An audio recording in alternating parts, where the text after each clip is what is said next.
Welcome everyone to this satellite course. So we'll be learning the latest version of Satellite 6. And my name is Manoj Talwar. Just to introduce myself, so I have more than 20 years of experience on working on Red Hat technologies. Um, just about like every Red Hat Linux technology, OpenShift to OpenStack to Satellite, of course, and lesser known Red Hat technologies like red hat SSO और Red hat data grid उन पे भी मैंने किसी किसी project में काम किया है और आई मीन टीचिंग में भी actually I started learning red hat skills मैंने बहुत सारे रेड हैट के कोर्सेज के आर क्लाउड से किए हैं and now I am teaching satellite course at K R cloud I am very grateful to K R cloud specially मैंने बहुत सारे कोर्सेज राम सर के अंडर किए हैं उन्होंने मुझे लाइक स्टोरेज जे बॉस और बहुत सारी चीज़ें पढ़ाई थी. So now here I am teaching satellite. So let me share my screen and I'll be using a presentation. If anyone has any questions, they can either type in the chat. Sometimes I'm not reading the chat. So if it is not immediately relevant, I do not immediately answer the question. You can unmute and ask your question then and there. Otherwise, if I read the chat, I'll try and answer immediately. So let me share my screen. So hopefully all of you are able to see my screen. So we are going to install and see how Red Hat Satellite works. The sentence here says it is the easiest way to manage your Red Hat infrastructure for efficient and compliant IT operations. Obviously, Red Hat Satellite will deal with Linux servers. So other kind of servers, other Linux servers or Unisys, normally Red Hat will support RHEL servers only. और Red hat के clones जैसे कि CentOS, Fedora, Rocky Linux, Alma Linux वो directly support नहीं होते licensing में, but एक feature आता है कन्वर्ट टू रेल. वो प्रोग्राम आप रन कर सकते हैं अगर आप उन सर्वर्स को लाइसेंस करना चाहते हैं, रॉकी, एल्मा या सेंटोस या फेडोरा लिनक्स को. So let's go to the next slide. Obviously, it requires a definition. What is Red Hat Satellite? हम ये क्यों सीखना चाहते हैं? हमने बहुत सारे reasons अभी introduction में सुने थे. Someone wants to go for the exam. Someone wants to understand how, like the deep working of satellite. What is satellite? Let's understand. It's a systems management tool, systems management solution that makes Red Hat infrastructure easier to deploy, scale, and manage across physical, virtual, and cloud environments. So satellite जो है physical server पे भी चलता है, आप उसको virtual server में भी install कर सकते हैं and cloud में भी install कर सकते हैं. क्लाउड सभी क्लाउड जैसे कि AWS या फिर गूगल या डिजिटल ओशन, ये सभी क्लाउड्स में आप सैटेलाइट को इंस्टॉल कर सकते हैं, मैनेज कर सकते हैं. इसमें पॉपुलर क्लाउड AWS, गूगल वो अपनी रेड हैट पैचिंग सर्विसेज देते हैं, जिसमें कि AWS की एक पॉपुलर सर्विस है, उसका एब्रीविएशन है RHUI. RHUI का फुल फॉर्म होता है रेड हैट अपडेट इंफ्रास्ट्रक्चर.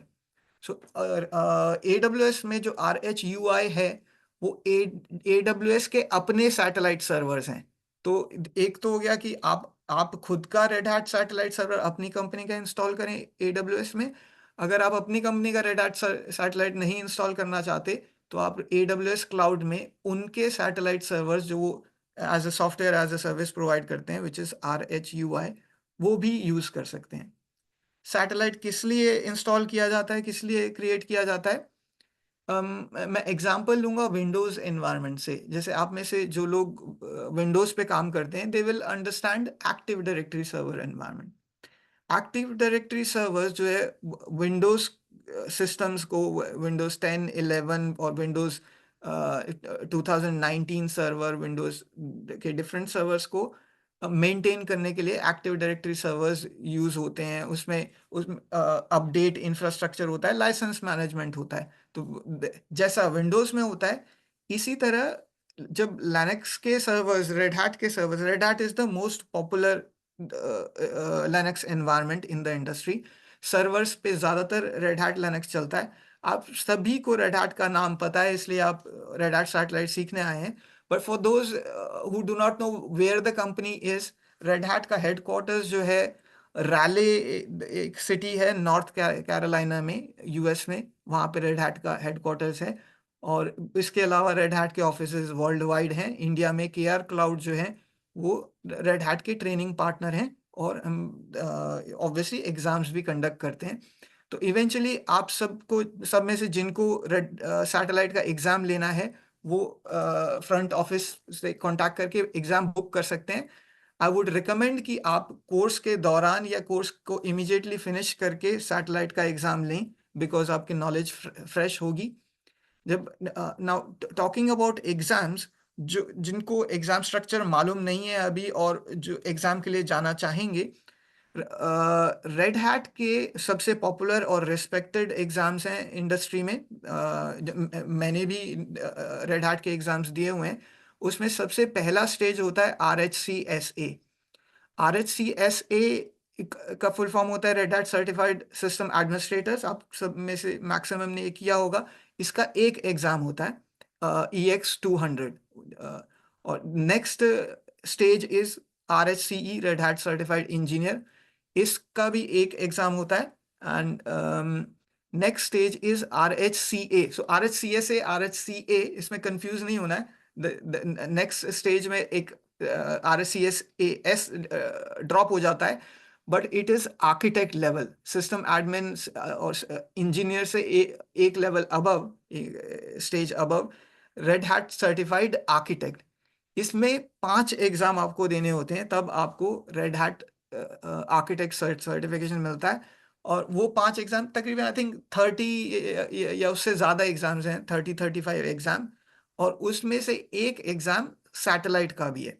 तो वो आप कोई भी 5 एग्जाम सेलेक्ट कर सकते हैं। जब आप वो कंप्लीटली वो 5 एग्जाम क्लियर कर लेंगे विद इन 3 ईयर्स, आपको 3 ईयर्स के अंदर में वो एग्जाम्स क्लियर करने होते हैं, और तब आपको RHCA, Red Hat certified architect certification मिलता है।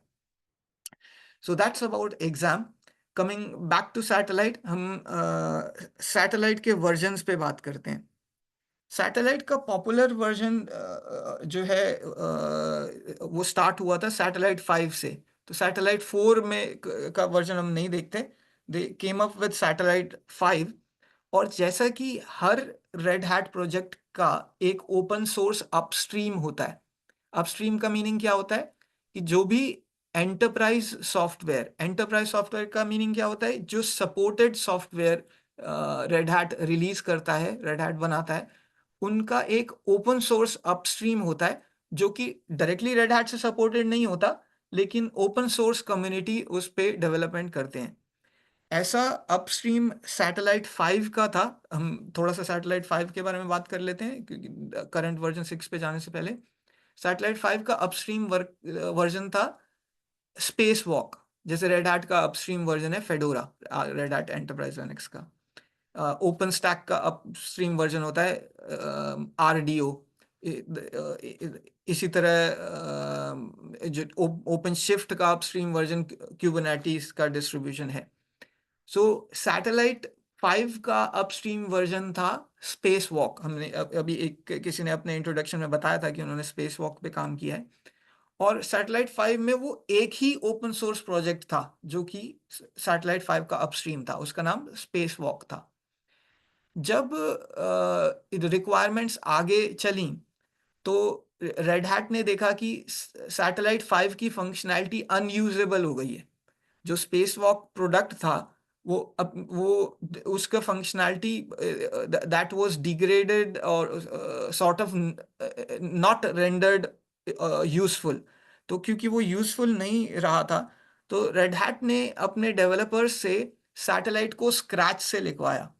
तो जो अब का करंट सैटेलाइट है, सैटेलाइट 6, वो सैटेलाइट 5 का नेक्स्ट वर्जन नहीं है एक तरह से। ऑल्दो नंबर में ऑब्वियसली 5 के बाद 6 आता है, लेकिन सैटेलाइट 6 जो है वो कंप्लीट रीराइट है। वो टोटली रीराइट किया गया कोड में।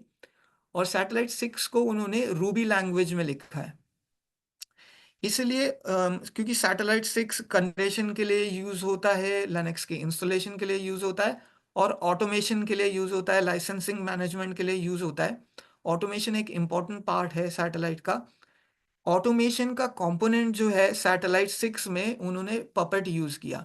तो जैसा कि मैं बता रहा था, सैटेलाइट 5 का अपस्ट्रीम स्पेस वॉक वो एक ही प्रोजेक्ट था, लेकिन सैटेलाइट 6 ऑल्दो वो एक प्रोडक्ट है, लेकिन उसके अपस्ट्रीम सॉफ्टवेयर जो कि अभी हम नेक्स्ट स्लाइड में देखेंगे, वो जो टूल्स जो सैटेलाइट यूजर्स को प्रोविजनिंग, कॉन्फ़िगर और अपडेट्स में हेल्प करते हैं, for security and compliance, there are different tools, OpenSCAP for benchmarks, security benchmarks. And also, expert satellite administrator can install, configure, and maintain satellite and capsule servers for a company. अभी यहाँ एक नया term आ जाता है, capsule servers. हमने अभी introduction में भी किसी ने कैप्सूल मेंशन किया था, तैयब ने कहा था कि वो कैप्सूल सर्वर्स इंस्टॉल नहीं है, सिर्फ स्टैंड अलोन सैटेलाइट है। हम देखेंगे कि कैप्सूल सर्वर्स कहाँ पे यूज होते हैं। ये सारी टर्मिनोलॉजी सैटेलाइट 6 जो है बहुत सारे प्रोजेक्ट से बना है। So let's see on the next slide. जो आप यहाँ लेफ्ट में बॉक्स देख रहे हैं, ये इतने सारे प्रोजेक्ट्स हैं अपस्ट्रीम सैटेलाइट के, और इनके अलावा और भी हैं। ये एग्जॉस्टिव लिस्ट नहीं है, ये सारे नहीं है, इनके अलावा और भी हैं। जैसे हैमर हो गया, यहाँ पे हैमर लिस्टेड नहीं है। तो हम इस स्क्रीन पे लिस्टेड प्रोजेक्ट्स की बात करते हैं। सैटेलाइट 6 इतने सारे प्रोजेक्ट्स को मिला के बना है।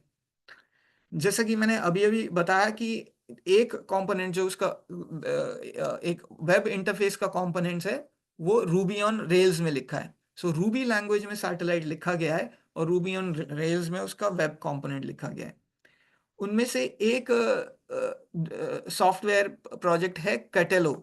कैटेलो जो है वो red hat Linux server client management के लिए यूज होता है।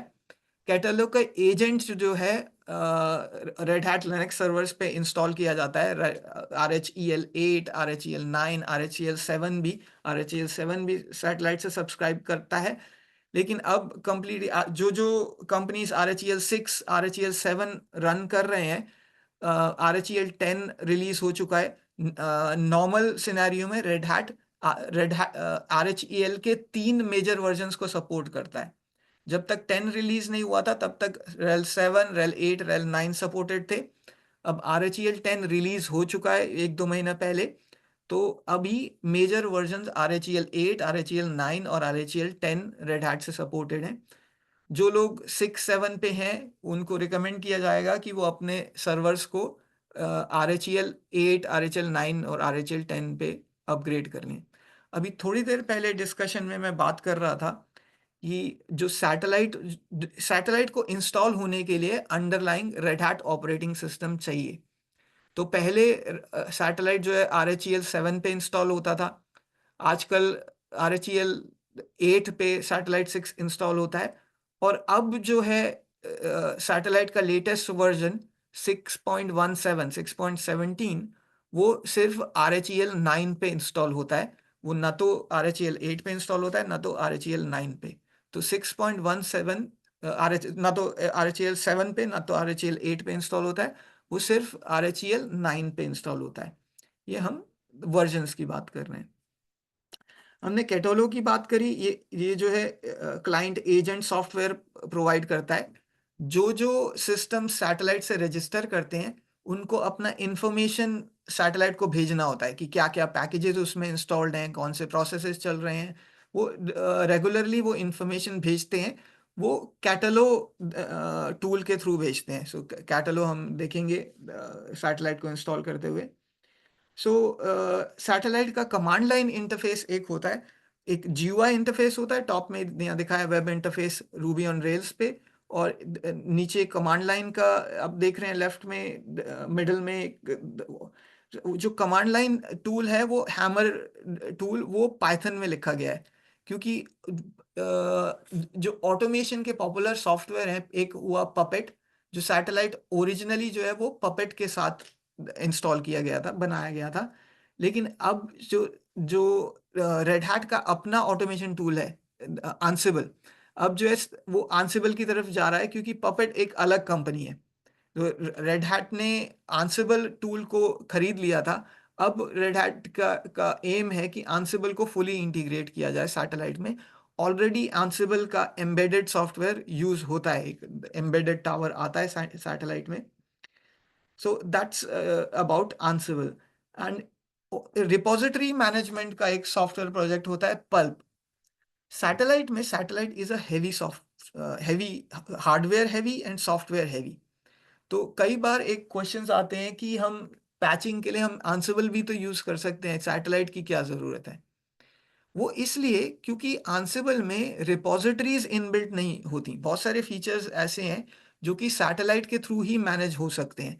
और क्योंकि लाइसेंसिंग भी सैटेलाइट मैनेज करता है, आंसिबल जो है वो लाइसेंसिंग को मैनेज नहीं कर सकता। तो आंसिबल की खुद की लाइसेंसिंग को सैटेलाइट मैनेज करता है, ओपन शिफ्ट की लाइसेंसिंग को, जो भी रेड हैट के प्रोडक्ट्स हैं उनकी लाइसेंसिंग जो है वो सैटेलाइट मैनेज कर सकता है। और साथ में रिपोजिटरी मैनेजमेंट प्रोवाइडेड होता है सैटेलाइट में, उसका कंपोनेंट होता है पल्प। जो सब एक्चुअली सैटेलाइट में एक डेटाबेस नहीं है, सैटेलाइट में दो डेटाबेसेस होते हैं। एक डेटाबेस हो गया पोस्टग्रेस, जो कि सैटेलाइट के इंटरनल्स को, जैसे आप लॉगिन करते हैं तो सैटेलाइट में जो इंटरनल यूजर्स क्रिएट होते हैं, एडमिन यूजर या आपने कोई नया यूजर बनाया, तो वो पोस्टग्रेस के डेटाबेस में बनेगा। वो एक रिलेशनल डेटाबेस है पोस्टग्रेस। इसके अलावा सैटेलाइट में मोंगोडीबी यूज होता है। वो नॉन रिलेशनल डेटाबेस है। वो किस लिए होता है? क्योंकि नॉन रिलेशनल जो है वो फाइल्स को मेंटेन करने के लिए अच्छा रहता है। तो वो आरपीएम फाइल्स को मेंटेन करता है, क्योंकि सैटेलाइट के थ्रू आपको RHEL 7, RHEL 8, RHEL 9, 10 इंस्टॉल करने हैं, तो उनकी पैकेजेस को सिंक करना पड़ेगा, रिपोजिटरीज को सिंक करना पड़ेगा रेड हैट के पोर्टल से। डेली रेड हैट पोर्टल पे अपडेट्स रिलीज होते हैं। वो कैसे सिंक होंगे?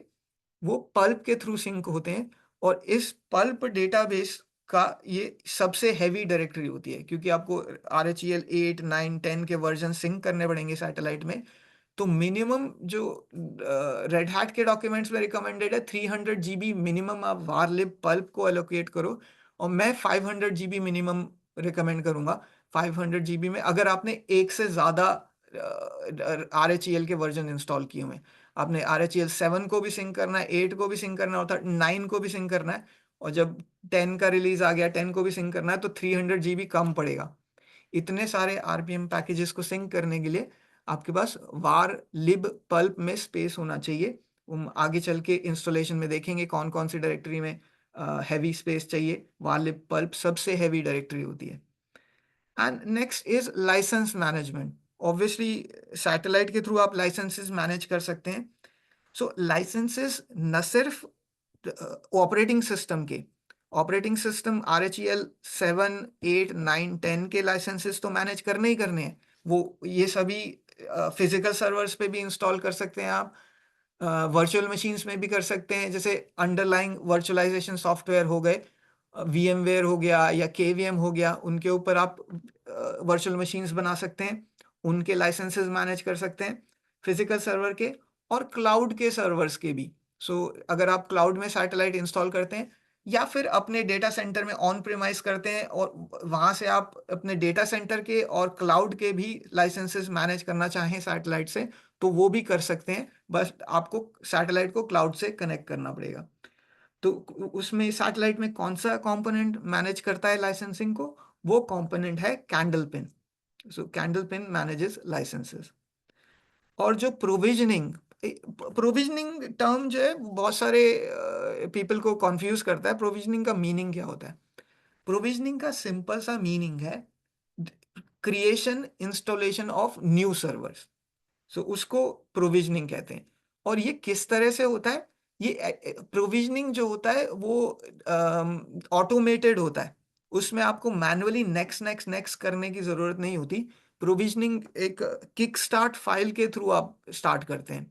तो अगर आप फिजिकल सर्वर प्रोविजन कर रहे हैं या वर्चुअल मशीन को प्रोविजन कर रहे हैं, इसका मतलब है आप उस पर रेड हैट लिनक्स इंस्टॉल कर रहे हैं। That is provisioning. और वो इंस्टॉल करने के लिए आपको DHCP के थ्रू IP एड्रेस आना चाहिए। और एक और प्रोटोकॉल होता है TFTP, trivial file transfer protocol. उसके थ्रू ऑपरेटिंग सिस्टम की इमेज डाउनलोड होती है और वो ऑटोमेटेड इंस्टॉल चलता है। सो आगे चल के हम प्रोविजनिंग भी देखेंगे, एग्जाम्स में भी प्रोविजनिंग का क्वेश्चन आता है।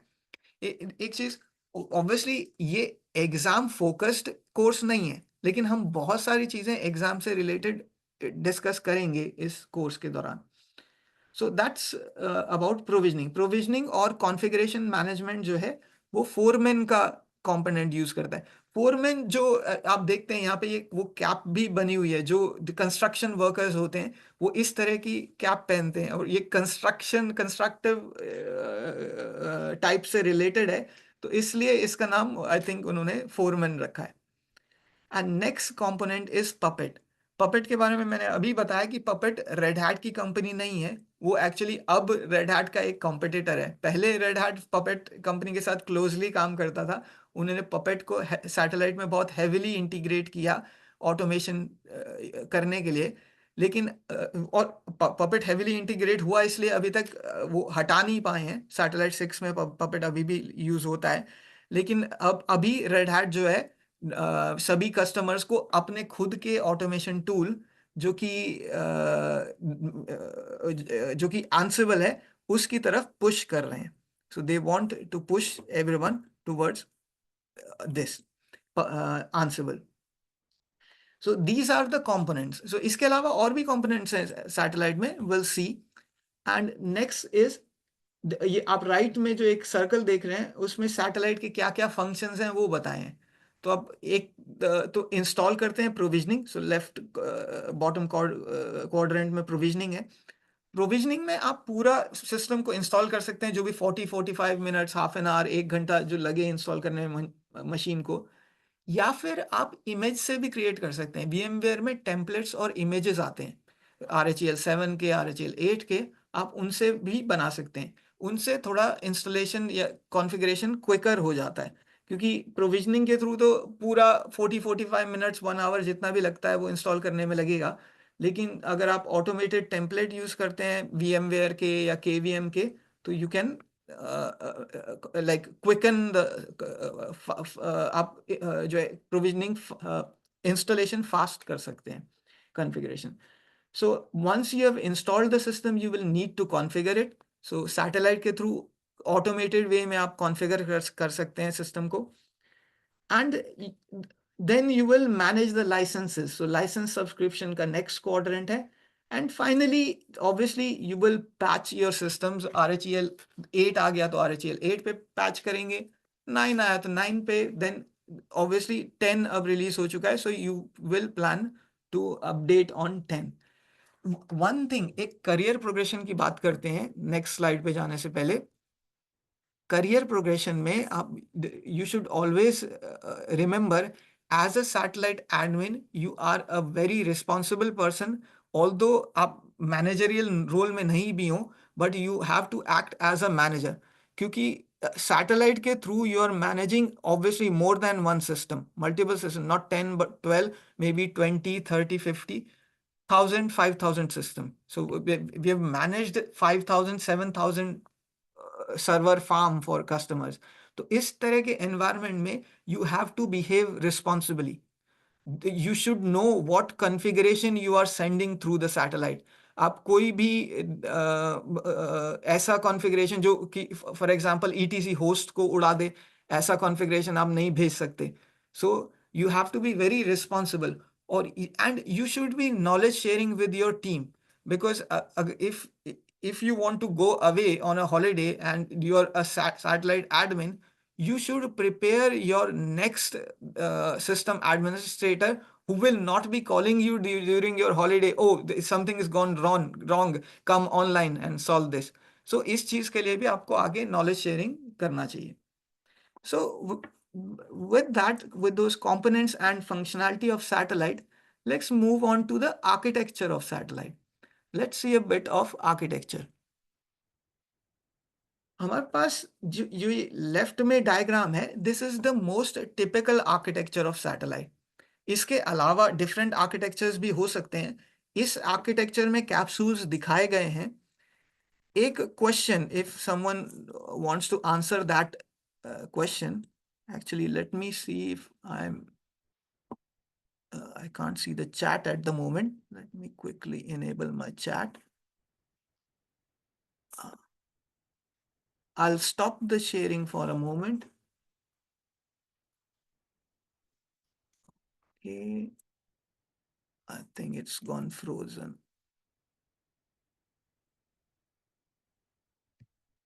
Okay, never mind. We'll discuss the architecture. अगर कोई chat में लिख रहे हैं, I think I have got the chat handle now. I just wanted to check nobody has typed in the chat. So, yeah, talking about architecture, generally आप satellite जो है install करते हैं और कैप्सूल्स भी इंस्टॉल करते हैं। एक क्वेश्चन मैं कैप्सूल को समझाने से पहले रेज करता हूं कि क्या कैप्सूल सर्वर बिना सैटेलाइट सर्वर के इंस्टॉल हो सकता है, और वाइस वर्सा, क्या सैटेलाइट सर्वर बिना कैप्सूल के इंस्टॉल हो सकता है। इस क्वेश्चन का आंसर हम समझेंगे डिटेल में। हम ये आर्किटेक्चर को समझते हैं। ऑन द टॉप आप बहुत सारे एक बटन टाइप्स देख रहे हैं, जिसमें सबसे पहला है, आई होप कि you can read this although it is tiny text. The first one is Red hat portal. So you can see there is a Red Hat portal. Satellite will always relate to Red Hat portal. Yeah, okay. I got an answer in chat. So Chanchal has written ki you're saying without satellite capsule cannot run. So that's the right answer, and we will try and understand कि capsule server satellite के बिना install क्यों नहीं हो सकता। Satellite server बिना capsule के install हो सकता है ऑफ कोर्स। अभी अभी जो हमने कंपोनेंट्स देखे थे पिछले स्लाइड पे, उसमें से एक कंपोनेंट पपेट भी यहाँ पे मेंशन्ड है ऑन द टॉप। देन इसके अलावा सैटेलाइट डॉकर से भी डील कर सकता है। गिट सोर्स कोड मैनेजमेंट, जिसमें सबसे पॉपुलर अभी गिट है। जो इन द पास्ट बहुत सारे सोर्स कोड मैनेजमेंट के सॉफ्टवेयर आते थे, मर्क्यूरियल आता था और उसके अलावा भी आते थे, लेकिन अभी सबसे पॉपुलर जो है सोर्स कोड मैनेजमेंट का सॉफ्टवेयर हो गया है गिट। डस एनीवन नो कि गिट किसने बनाया है, किसने लिखा है गिट। इट्स अ होमवर्क, ये फाइंड आउट करके आए। These narrations you all should know कि ये पॉपुलर सॉफ्टवेयर्स किसने बनाए हैं। सो Linus Torvalds. Yes, that's the right answer. आप सबको मालूम है कि लाइनक्स जो है वो उसका कर्नल लाइनस टॉरवर्ल्ड्स ने बनाया था, और उन्हीं के नाम पे लाइनक्स का नाम पड़ गया लाइनक्स। LINUS उनका फर्स्ट नेम लाइनस टॉरवर्ल्ड्स है, और उसमें लास्ट में एस की जगह एक्स रख के उसको यूनिक्स से मिलता जुलता बनाने के लिए उन्होंने लाइनक्स नाम रख दिया इस ऑपरेटिंग सिस्टम का। तो इसीलिए रेड हैट लाइनक्स। लेकिन बहुत सारे लोगों को ये नहीं मालूम, जैसे अभी आपने बताया कि गिट सॉफ्टवेयर भी लाइनस टॉरवर्ल्ड्स ने बनाया है। सो यू कैन इमेजिन वो hats off to that brains, उन्होंने गिट सॉफ्टवेयर भी बनाया है वो। और उसकी बहुत इंटरेस्टिंग स्टोरी है, क्योंकि यहाँ गिट मेंशन्ड है। ऑब्वियसली सोर्स कोड मैनेजमेंट से भी डील करता है सैटेलाइट, इसलिए यहाँ पे गिट भी मेंशन्ड है। उसकी इंटरेस्टिंग स्टोरी ये है, मैं शॉर्ट में बताता हूँ, बट आप आगे जो ऑनलाइन इंटरनेट पे पढ़ सकते हैं कि जब जब लाइनस टॉरवल्ड्स ने लाइनक्स का कर्नल लिखा था, तो ऑब्वियसली सॉफ्टवेयर को मैनेज करने के लिए सोर्स कोड मैनेजमेंट की जरूरत पड़ती है। तो उस टाइम पे वो एक open source code management software use कर रहे थे। उसका मैं नाम भूल रहा हूँ, उसका नाम बी से शुरू होता था, पर वो इतना रेलेवेंट नहीं है। वो उस टाइम तक लाइनस और टॉरवल्ड्स, OpenBSD. नहीं नहीं, ओपन बीएसडी तो एक्चुअली एक इक्विवेलेंट ऑपरेटिंग सिस्टम है लिनक्स के जैसे। मैं सोर्स कोड मैनेजमेंट सॉफ्टवेयर की बात कर रहा हूँ, वो एक छोटी सी कंपनी थी। उस कंपनी ने मैं एक्चुअली ये डिस्क्राइब करना चाहता हूँ कि जब आप अपनी खुद की कंपनी स्टार्ट करते हैं और ग्रो करते हैं, तो वो कैसा एक्सपीरियंस से सीखना चाहिए। तो वो कंपनी जो उस सोर्स कोड मैनेजमेंट सॉफ्टवेयर को बनाती थी, SCM शॉर्ट में कहते हैं, सोर्स कोड मैनेजमेंट, वो तब तक लाइनस टॉरवल्ड्स पॉपुलर हो चुके थे, क्योंकि उनका लाइनक्स कर्नल जो है वो यूज होना शुरू हो गया था, और लाइनस वो ओपन सोर्स सॉफ्टवेयर यूज करते थे इसको अपना कोड को मेंटेन करने के लिए। उस कंपनी ने एक्चुअली थोड़ा उल्टा दिमाग लगाया। उन्होंने सोचा कि ओ, ये लाइनस टॉरवल्ड्स की वजह से हमारा ओपन सोर्स सॉफ्टवेयर ये पॉपुलर हो रहा है, तो वो दो वर्जन थे, उन्होंने एक फ्री वर्जन रखा हुआ था, ज्यादातर open source software free version होता है, एक एंटरप्राइज वर्जन होता है जो कि पेड वर्जन था। उन्होंने क्या किया, अपने पेड वर्जन को पॉपुलर करने के लिए फ्री वर्जन बंद कर दिया। उन्होंने सोचा कि लाइनस जो है वो पे करेगा उनका सॉफ्टवेयर यूज करने के लिए, लेकिन और उनको ज्यादा रिवेन्यू मिलेगा। लेकिन हुआ इससे उल्टा, लाइनस ने वो उस सॉफ्टवेयर को यूज करना बंद कर दिया और अपना खुद का सॉफ्टवेयर गिट लिख लिया। तो वो उन्होंने लिनक्स तो लिखा ही लिखा था। इस यू कैन इमेजिन ये कितनी इंटरेस्टिंग स्टोरी है। तो अब ऐसा हमें भी अप्रोच रखना चाहिए कि अगर हाँ आप हमें पे करने के लिए मजबूर कर रहे हैं, ठीक है, हम अपना खुद का सॉफ्टवेयर लिख लेंगे। So that's hats off to him. Sir, it was Beatkeeper, I think. या something like that, yes. Beatkeeper, yes. Thanks. So that was the story behind git creation, क्यों लाइनस ने गिट को बनाया। सो दैट, और इसी तरह से एक सिक्योरिटी का प्रोटोकॉल होता है स्कैप, जो सैटेलाइट में जो है सिक्योरिटी के लिए स्कैप और ओपन स्कैप यूज होता है। और स्कैप का फुल फॉर्म होता है security content access protocol. Although हम स्कैप का कवर नहीं करेंगे इस कोर्स में, लेकिन यू शुड नो कि एक स्कैप जो है बेंचमार्किंग के लिए यूज होता है, जिसके थ्रू आप जैसे पॉपुलर स्टैंडर्ड्स होते हैं, CIS standard, computer internet security standard, वो CIS स्टैंडर्ड के बेंचमार्क्स होते हैं, या हेल्थ इंडस्ट्री के स्टैंडर्ड्स होते हैं, HIPAA। उसमें आपको मेंशन मेक श्योर करना होता है कि जो पेशेंट का डाटा है वो सिक्योर रहे। तो वो स्टैंडर्ड कंप्लायंट जो है वो सैटेलाइट को वो सर्टिफिकेशन स्कैप के थ्रू इम्प्लीमेंट होते हैं। और कॉस्ट कस्टमर कंटेंट, कस्टमर्स अपने कस्टम RPM भी बना सकते हैं। हम इस कोर्स में कस्टम RPM बनाना तो नहीं देखेंगे, लेकिन ये जरूर देखेंगे कि RPM को साइन कैसे करते हैं GPG की से। आई एम श्योर आप सबने GPG सिक्योरिटी जी कीज के बारे में सुना होगा। तो हम थोड़ा आगे के क्लासेस में GPG कीज पे भी बात करेंगे। that is the kind of tools that satellite deal with।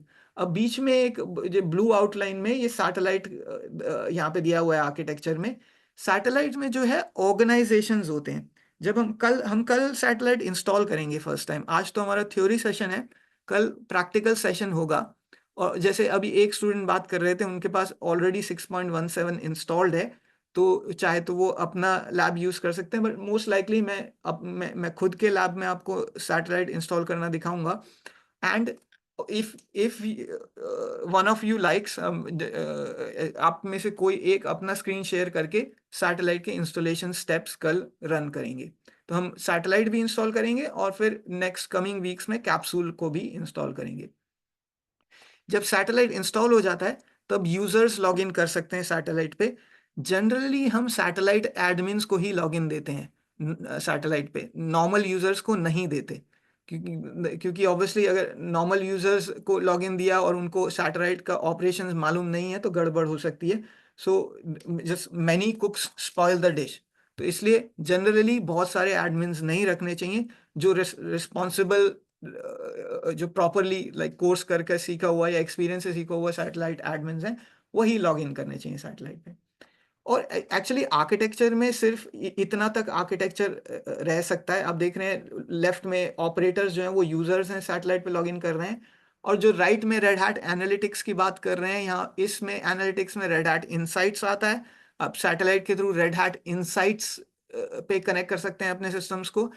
Red hat insights एक ऑनलाइन सर्विस है रेड हैट की, जिसमें वो आपको प्रोएक्टिवली आपके सिस्टम्स के बारे में बताते हैं कि आपके सिस्टम में कोई वल्नरेबिलिटी है तो आप उसको पैच करो।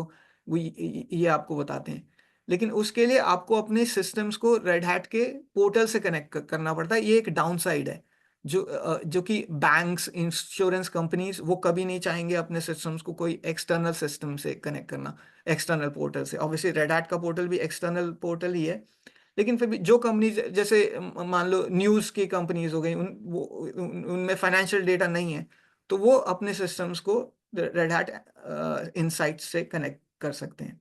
इसी तरह रिपोर्टिंग भी होती है, एनालिटिक्स के साथ में रिपोर्टिंग भी होती है। आप रिपोर्ट्स क्रिएट कर सकते हैं कि कौन से सर्वर में कितने पैकेजेस इंस्टॉल हैं, वो उसने रेड हैट सैटेलाइट में लास्ट कब चेक इन किया। चेक इन से मतलब है कि सैटेलाइट से कुछ अपडेट है कि नहीं वो बताना।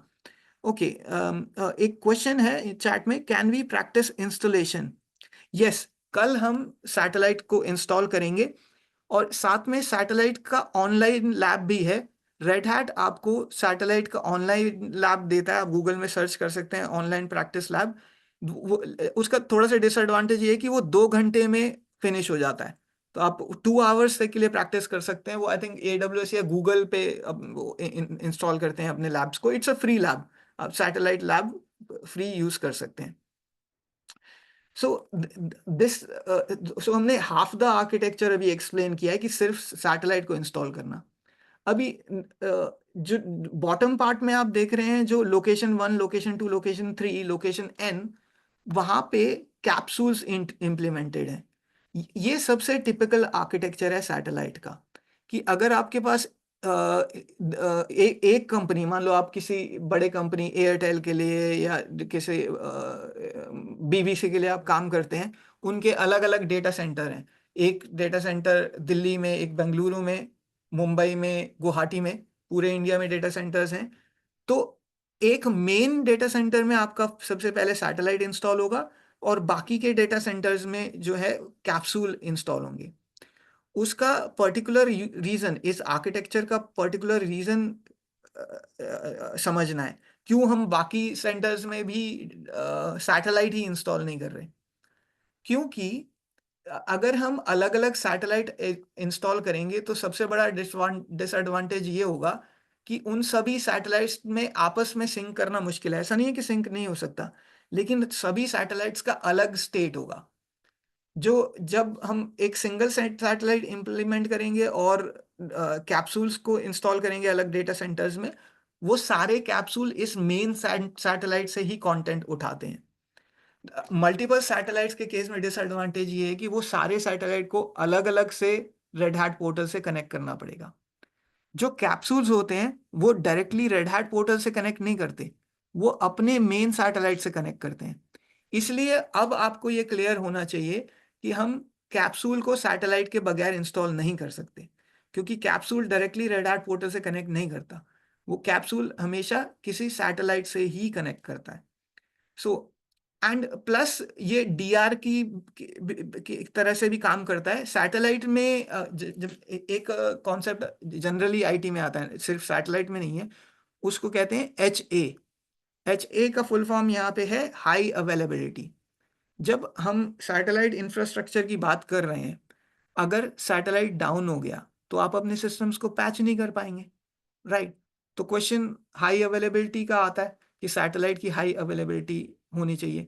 तो अभी अभी हमने जैसे बात करी कि हम मल्टीपल सैटेलाइट्स ले आए आर्किटेक्चर में और उनको पोर्टल से कनेक्ट करें, लेकिन मैंने रीजन बताया क्यों हम मल्टीपल सैटेलाइट्स नहीं यूज करते। वो अलग अलग जो है वो पोर्टल से कनेक्ट करेंगे और उनके स्टेटस अलग होंगे। किसी सैटेलाइट में सिर्फ RHEL 7 सिंक्रोनाइज्ड है, किसी दूसरे सैटेलाइट में सिर्फ 8 और 9 सिंक्रोनाइज्ड है।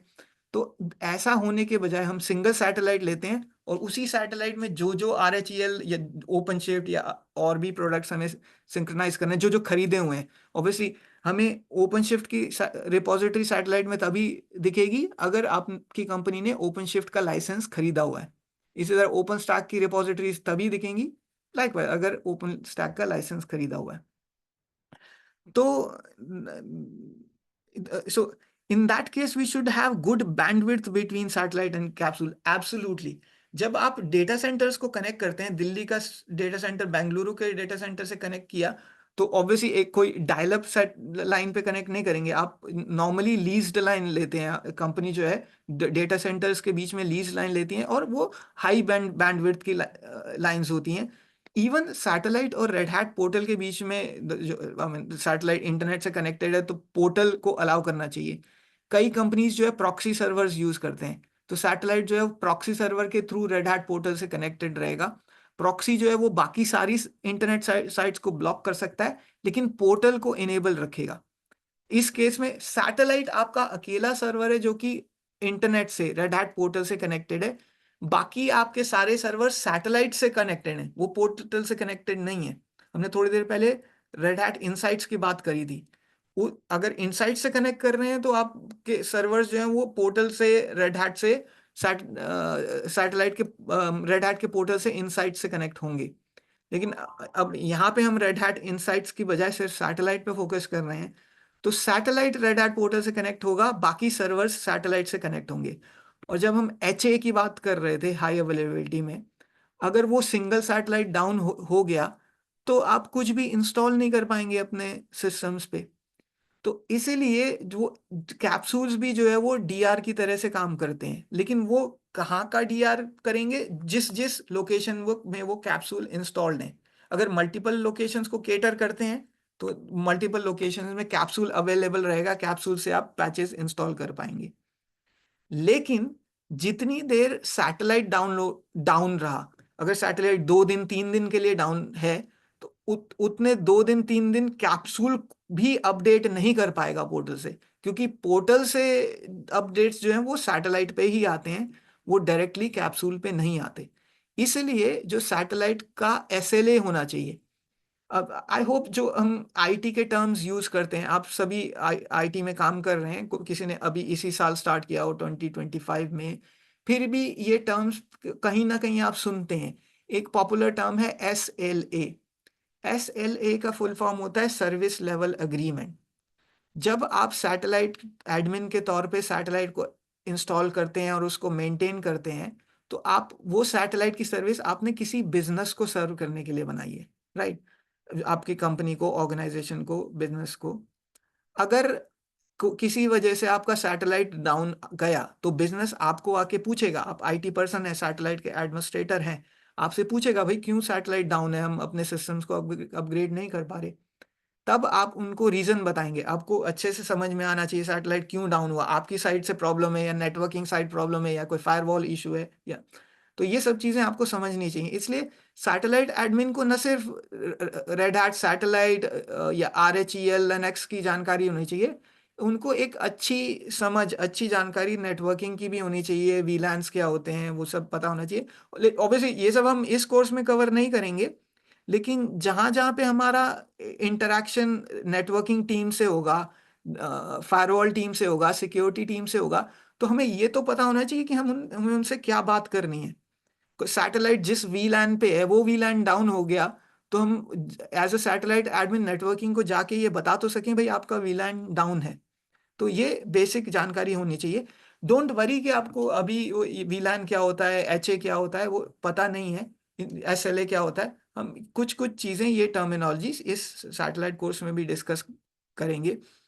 Okay, this note that I have a satellite in Delhi and capsule in other location, what if my satellite goes down. अभी अभी हम एग्जैक्टली यही सिनारियो डिस्कस कर रहे थे कि अगर सैटेलाइट आपका 24 आवर्स के लिए डाउन हो गया, या 2 दिन के लिए या 3 हफ्ते के लिए डाउन हो गया, तो उतने टाइम पीरियड तक आपके कैप्सूल्स जो हैं वो नए पैचेस डाउनलोड नहीं कर पाएंगे। इसीलिए मैंने SLA की बात करी। जब बिजनेस आपसे आके पूछेगा कि नए पैचेस क्यों नहीं आ रहे, तो आपको, अगर वो आपकी वजह से डाउन हुआ है कि सैटेलाइट में कुछ इशू है, स्पेस फिल हो गया, तो आपको ऑब्वियसली, इसीलिए आपको बेसिक RSCSA की जानकारी तो होनी चाहिए। मैंने कल व्हाट्सएप ग्रुप में लिखा था प्रिपरेशन में, यू शुड ऑल नो कि ऐसा नहीं होता कि आपने सीधा ही सैटेलाइट से स्टार्ट कर दिया। वैसे वो भी बहादुरी होगी अगर आप बिना RSCSA सीखे सैटेलाइट पे जा रहे हैं, लेकिन फिर बहुत सारी चीजें समझ में आना मुश्किल होंगी। इसलिए अगर आपको ये नहीं मालूम कि स्पेस फिल हो जाता है तो उसको कैसे क्लियर करते हैं, तो सैटेलाइट को मेंटेन करना आपके लिए मुश्किल होगा। सो RSCSA की बेसिक क्वालिफिकेशन होनी चाहिए। अगर आपने RSCSA का एग्जाम नहीं भी दिया है तो भी उतना एक्सपीरियंस होना चाहिए आपको कि ये आ सके कि एक basic networking, basic space fill हो जाए तो वो सबको कैसे रिजॉल्व करें। तो बिजनेस आपसे आके पूछेगा कि सैटेलाइट डाउन हुआ, तो एक आपका SLA होता है, सर्विस लेवल एग्रीमेंट। अगर वो सर्विस लेवल एग्रीमेंट 24 घंटे का है, तो आपको 24 घंटे में सैटेलाइट वापस लाना ही लाना पड़ेगा। आपने पूरे दिन की जॉब करी, 9 to 6, 6 बजे आप घर जाने लगे हैं, और आपके जूनियर ने बताया कि अरे सर सैटेलाइट डाउन हो गया है। तो और अगर आपका SLA सैटेलाइट को वापस लाने का 24 आवर्स है या 4 आवर्स है, 24 आवर्स है तो चलो आप अगले दिन मॉर्निंग में आप आके उसको देख सकते हैं। लेकिन अगर आपको सैटेलाइट को 4 आवर्स में वापस आना है, आप किसी बैंक के लिए काम कर रहे हैं, बैंक 4 घंटे से ज्यादा जो है वो सैटेलाइट का डाउन रहना बर्दाश्त नहीं कर सकता, तो हो सकता है आपको वो 6 बजे भी 4 घंटे और सर ऑफिस में रुक के सैटेलाइट को वापस लाना पड़े। तो वो आपके एसएलए पे डिपेंड करता है, आपकी कंपनी की एसएलए क्या है। एसएलए का फुल फॉर्म होता है service level agreement. Service level agreement क्या है? अगर वो 2 घंटा है, 4 घंटा है, उतनी देर में आपको सैटेलाइट को वापस अप करना पड़ेगा। अगर आपका एसएलए 2 घंटा है, 2 घंटे में सैटेलाइट अप नहीं हुआ, तो आपका सर्विस लेवल एग्रीमेंट ब्रीच होता है। ये सारे रिपोर्ट्स जो है वो मैनेजमेंट को जाते हैं, आपका जो मैनेजर, उनके ऊपर का मैनेजर, अल्टीमेटली सीईओ लेवल तक ये क्वेश्चन किया जाएगा कि ये सर्विस लेवल एग्रीमेंट ब्रीच क्यों हुआ।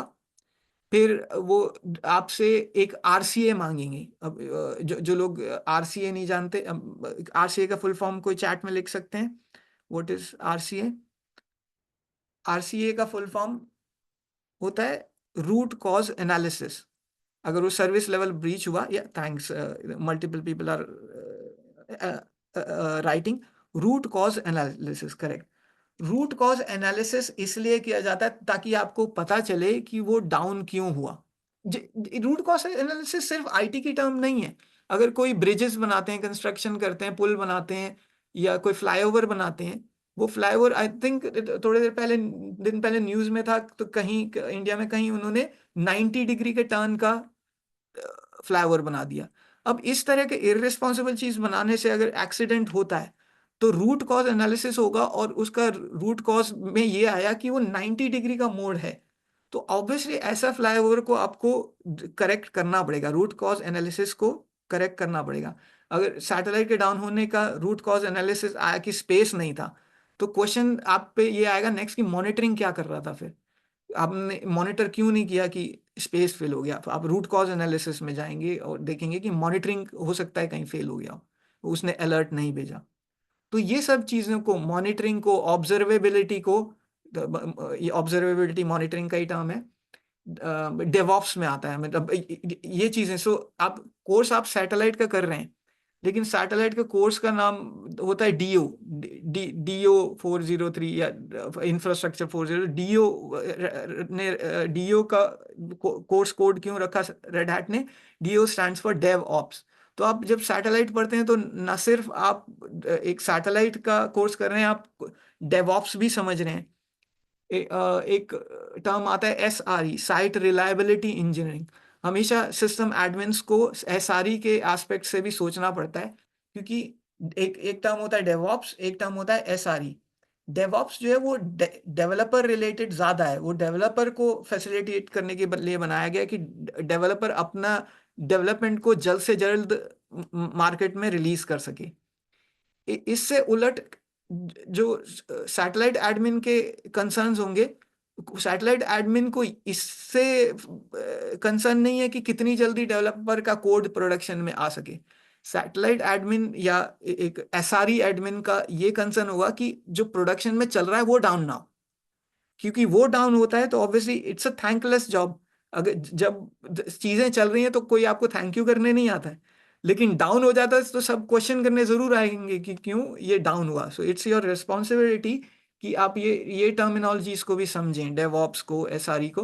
हम इन पे थोड़ा थोड़ा बात करेंगे। ऑब्वियसली डेवऑप्स के अलग कोर्सेज होते हैं, एसआरई के अलग कोर्सेज होते हैं, बट या सो हम राइट में देख रहे हैं सैटेलाइट सर्वर और कैप्सूल सर्वर का डेफिनेशन।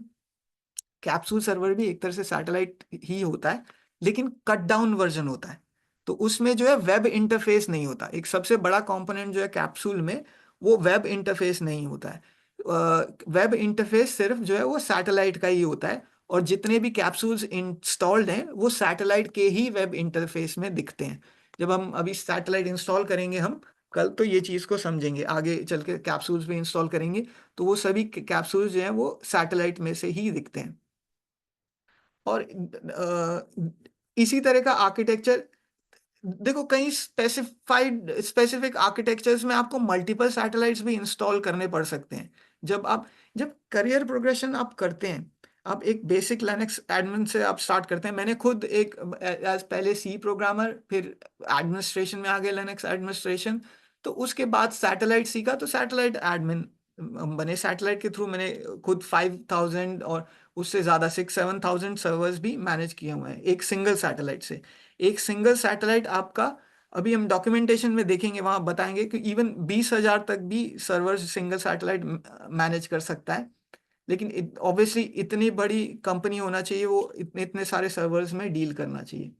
तो आप एज ए करियर प्रोग्रेशन, आप लिनक्स फील्ड में आगे करियर को जारी रखना चाहते हैं, अच्छा करियर बनाना चाहते हैं, तो ये सैटेलाइट सीखना एक बहुत अच्छी ऑप्शन है आपके लिए।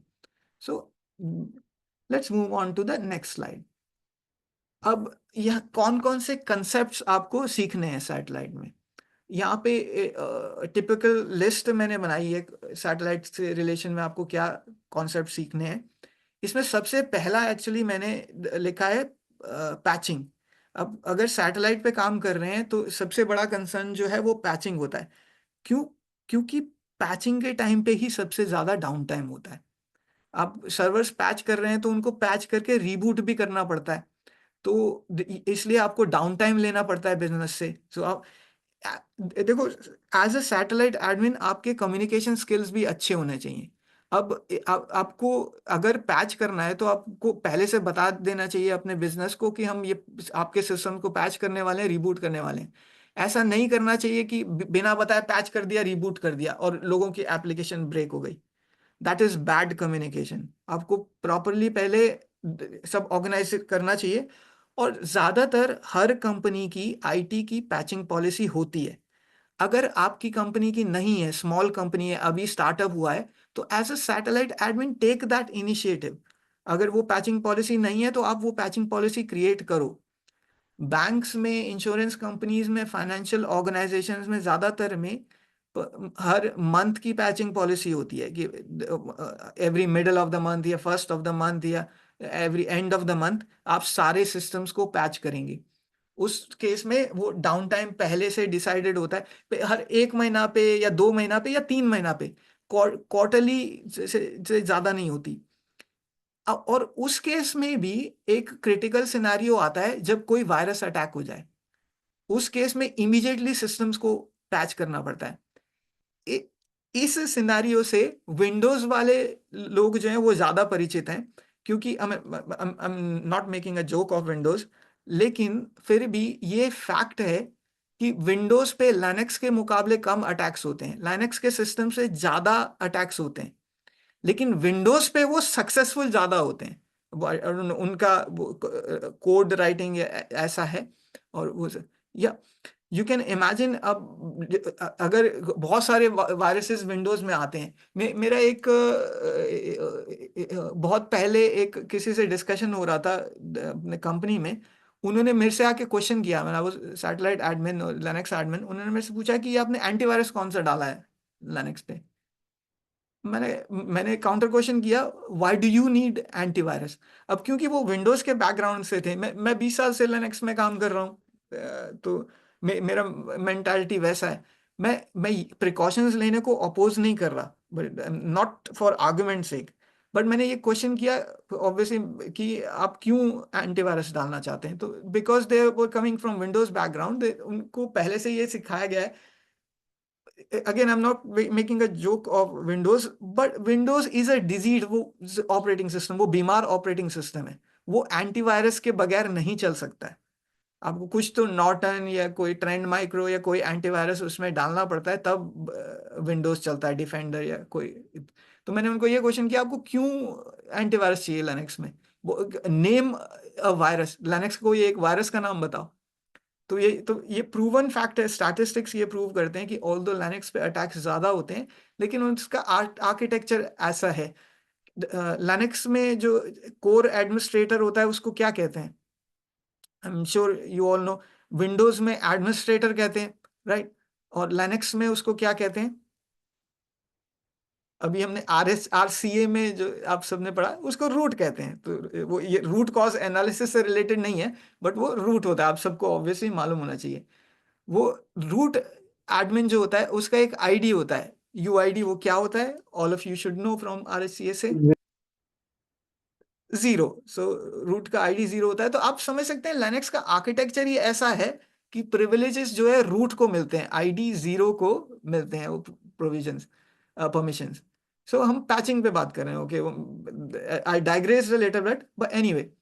सेकंड इंपॉर्टेंट कॉन्सेप्ट है सैटेलाइट में ऑर्गेनाइजेशन। ऑर्गेनाइजेशन को सेकंड इंपॉर्टेंट क्यों रखा है यहाँ पे? एक चीज समझिए, जब आप सैटेलाइट इंस्टॉल करते हैं तो आप बाय डिफॉल्ट एक ऑर्गेनाइजेशन बनाते हैं। तो अगर आप उसका कुछ भी नाम नहीं दे रहे तो वो ऑटोमेटिकली डिफॉल्ट ऑर्गेनाइजेशन उसका नाम रख देता है। लेकिन अगर आप उसका कोई नाम दे रहे हैं, जो कंपनी पे, मान लो एयरटेल कंपनी के लिए आप काम कर रहे हैं, तो आप उसका नाम एयरटेल ऑर्गेनाइजेशन रख देंगे। तो एक सैटेलाइट में लेकिन एक से ज्यादा ऑर्गेनाइजेशंस बनाए जा सकते हैं। जनरली एक ही ऑर्गेनाइजेशन बनाते हैं, लेकिन यहाँ समझने की बात यह है कि हर एक ऑर्गेनाइजेशन का अलग लाइसेंस होता है। सैटेलाइट अगर एक ही है, लेकिन आपने उस सैटेलाइट में एक से ज्यादा ऑर्गेनाइजेशंस बनाए, तो जितने ऑर्गेनाइजेशन बनाए हैं उतने लाइसेंस आपको रेड हैट से लेने पड़ेंगे। सो दो ऑर्गेनाइजेशन का एक लाइसेंस नहीं होता। दो ऑर्गेनाइजेशन बनाए हैं तो दो ही लाइसेंस लगेंगे। वो लाइसेंस क्या होते हैं, मैनिफेस्ट फाइल, वो हम कल देखेंगे। सो बेसिक कॉन्सेप्ट ऑर्गेनाइजेशन के बारे में समझने का ये है कि जितने सैटेलाइट में आप ऑर्गेनाइजेशन बनाएंगे उतने आपको लाइसेंस लेने पड़ेंगे। और एक से ज्यादा ऑर्गेनाइजेशन कब बनाने पड़ते हैं? अगर आपकी एक ही कंपनी, आप एक ही कंपनी के लिए काम कर रहे हैं, मान लो किसी क्लॉथ मैन्युफैक्चरिंग कंपनी के लिए काम कर रहे हैं, उनका आईटी डिपार्टमेंट, तो वो एक ही कंपनी है, स्मॉल कंपनी है, आप उसमें एक ही ऑर्गेनाइजेशन बनाएंगे। लेकिन मान लो आप किसी टेलीकॉम प्रोवाइडर के लिए काम कर रहे हैं, तो अगर वो एयरटेल या जियो हो गया, और वो एयरटेल जियो जो है सैटेलाइट अलग अलग कस्टमर्स के लिए बनाते हैं, तो जियो के भी टेलीकॉम के बहुत सारे कस्टमर्स होते हैं जो उनसे ब्रॉडबैंड सर्विसेज वगैरह लेते हैं। तो उस केस में अगर आप एक सैटेलाइट इंस्टॉल कर रहे हैं तो कस्टमर्स के को मिक्स नहीं करना चाहेंगे आप। उस केस में जो जो भी आपके एंड कस्टमर्स हैं, अगर एयरटेल की सर्विस आप किसी स्पोर्ट्स कंपनी ने भी ली है और किसी गारमेंट मैन्युफैक्चरिंग कंपनी ने भी ली है, तो आप उन दोनों कंपनीज के ऑर्गेनाइजेशंस को मिक्स नहीं करना चाहेंगे। उस केस में आप स्पोर्ट्स कंपनी के ऑर्गेनाइजेशन अलग बनाएंगे सैटेलाइट में, दूसरी कंपनी के ऑर्गेनाइजेशन अलग बनाएंगे, और उनके ऑब्वियसली लाइसेंसेस भी अलग अलग होंगे, क्योंकि स्पोर्ट्स कंपनी के आईटी रिक्वायरमेंट्स अलग हैं, दूसरे कंपनी के अलग हैं। So that is organisation. और ऑर्गेनाइजेशन से रिलेटेड ही एक कॉन्सेप्ट है लोकेशन। लोकेशन से ज्यादातर लोग समझते हैं जोग्राफिक लोकेशन। हमने अभी डेटा सेंटर होने की बात करी, तो हम दिल्ली, चेन्नई, मुंबई, गुवाहाटी में डेटा सेंटर है, ये जोग्राफिक लोकेशन है, सिटीज हैं। लेकिन जरूरी नहीं है कि हम जोग्राफिक लोकेशन से ही नाम रखें अपने लोकेशंस के। सैटेलाइट में लोकेशंस के नाम आप लॉजिकल भी रख सकते हैं। अब लॉजिकल से मेरा क्या मीनिंग है? कोई कोई कंपनी इतनी बड़ी होती है कि अलग अलग डिपार्टमेंट्स को अलग अलग लाइसेंस लेने होते हैं रेड हैट के। तो मान लो एचआर डिपार्टमेंट को अलग लाइसेंस चाहिए, उनके अपने एचआर के पेरोल सिस्टम्स चलते हैं। मान लो आईटी डिपार्टमेंट के अलग हैं, और पेरोल डिपार्टमेंट, एचआर डिपार्टमेंट, जो लीगल डिपार्टमेंट अलग है कंपनी में, उनके अपने सर्वर्स हैं। तो उस केस में आप उतने लोकेशंस बना सकते हैं, लीगल का अलग लोकेशन बना सकते हैं, आईटी डिपार्टमेंट का अलग लोकेशन बना सकते हैं। तो लोकेशन जरूरी नहीं है कि जोग्राफिकल लोकेशन ही हो, सिटीज हो या कुछ हो, वो अलग अलग डिपार्टमेंट्स भी हो सकते हैं वो लोकेशन। तो हम ऑर्गेनाइजेशन लोकेशन भी कल देखेंगे, जब सैटेलाइट इंस्टॉल करेंगे तो ऑर्गेनाइजेशन और लोकेशन भी बनते हैं। एनवायरमेंट्स एक इंपॉर्टेंट कंसेप्ट है एनवायरमेंट्स का।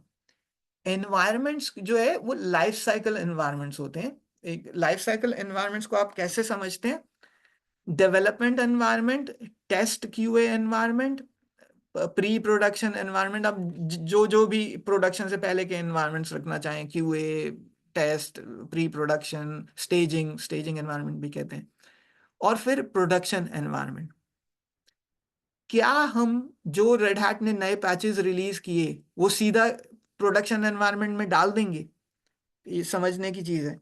आप में से कोई यस नो लिख सकते हैं, सभी यस नो लिखें चैट में। हम देखते हैं कि प्रोडक्शन एनवायरनमेंट में सीधा पैचेस डालने चाहिए या कि नहीं, ये क्वेश्चन है। या पहले ओके, नो, नेवर, मुझे कहीं भी किसी को ये डाउट तो नहीं है कि यस सीधा प्रोडक्शन एनवायरनमेंट में डाल देना चाहिए?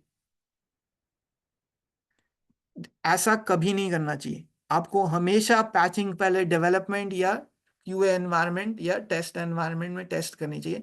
मैं अपना पर्सनल एक्सपीरियंस बताता हूँ। बहुत साल पहले, और ये मैं पिछले कोर्सेज में भी शेयर करता आया हूँ, कि क्या हुआ कि एक पैच ऐसा आया कि जो ETC होस्ट फाइल को डिलीट कर देता था। आप सबको ETC होस्ट फाइल का इंपॉर्टेंस मालूम होना चाहिए। लिनक्स में एक डायरेक्टरी होती है। अब आई होप कि ऐसा कोई नहीं है जिसको ये नहीं मालूम हो कि ETC डायरेक्टरी क्या होती है या होस्ट फाइल क्या होती है। ठीक है। Always we first test in development environment. ETC host file उस पैच ने उड़ा दी। ये चीज डेवलपमेंट एनवायरनमेंट में पकड़ी नहीं गई, क्योंकि डेवलपमेंट वाले जो है वो अपना काम नहीं कर रहे थे, उन्होंने टेस्टिंग नहीं की उस पैच की। होते हुए ये चीज QA में पकड़ी गई। क्योंकि कभी भी हमेशा, जब पहले जब मैं पैचिंग साइकिल की बात कर रहा था, हर महीने की पैचिंग साइकिल है, तो आपको टाइम इक्वली डिवाइड करना पड़ेगा। पहले डेवलपमेंट एनवायरनमेंट को पैच किया तो एक हफ्ते तक वेट करना पड़ेगा कि डेवलपमेंट एनवायरनमेंट में कुछ गड़बड़ ना हो। वो वेट करने के बाद उससे नेक्स्ट एनवायरनमेंट में टेस्ट QA में फिर वो पैच प्रमोट किया जाएगा। फिर उसको एक हफ्ता दिया जाएगा देखने के लिए, और उसके बाद प्रोडक्शन में किया जाएगा। तो एक ऐसा पैच आया जिसने ETC होस्ट को फाइल को उड़ा दिया। अब ETC होस्ट फाइल उड़ गई तो वो डेवलपमेंट में किसी ने टेस्ट नहीं किया, वो पता नहीं चला। QA में आके सडनली मेल सर्विस रुक गई। क्यों? ETC होस्ट में सबसे इंपॉर्टेंट एंट्रीज क्या होती हैं? लोकल होस्ट की होती हैं, 127.0.0.1।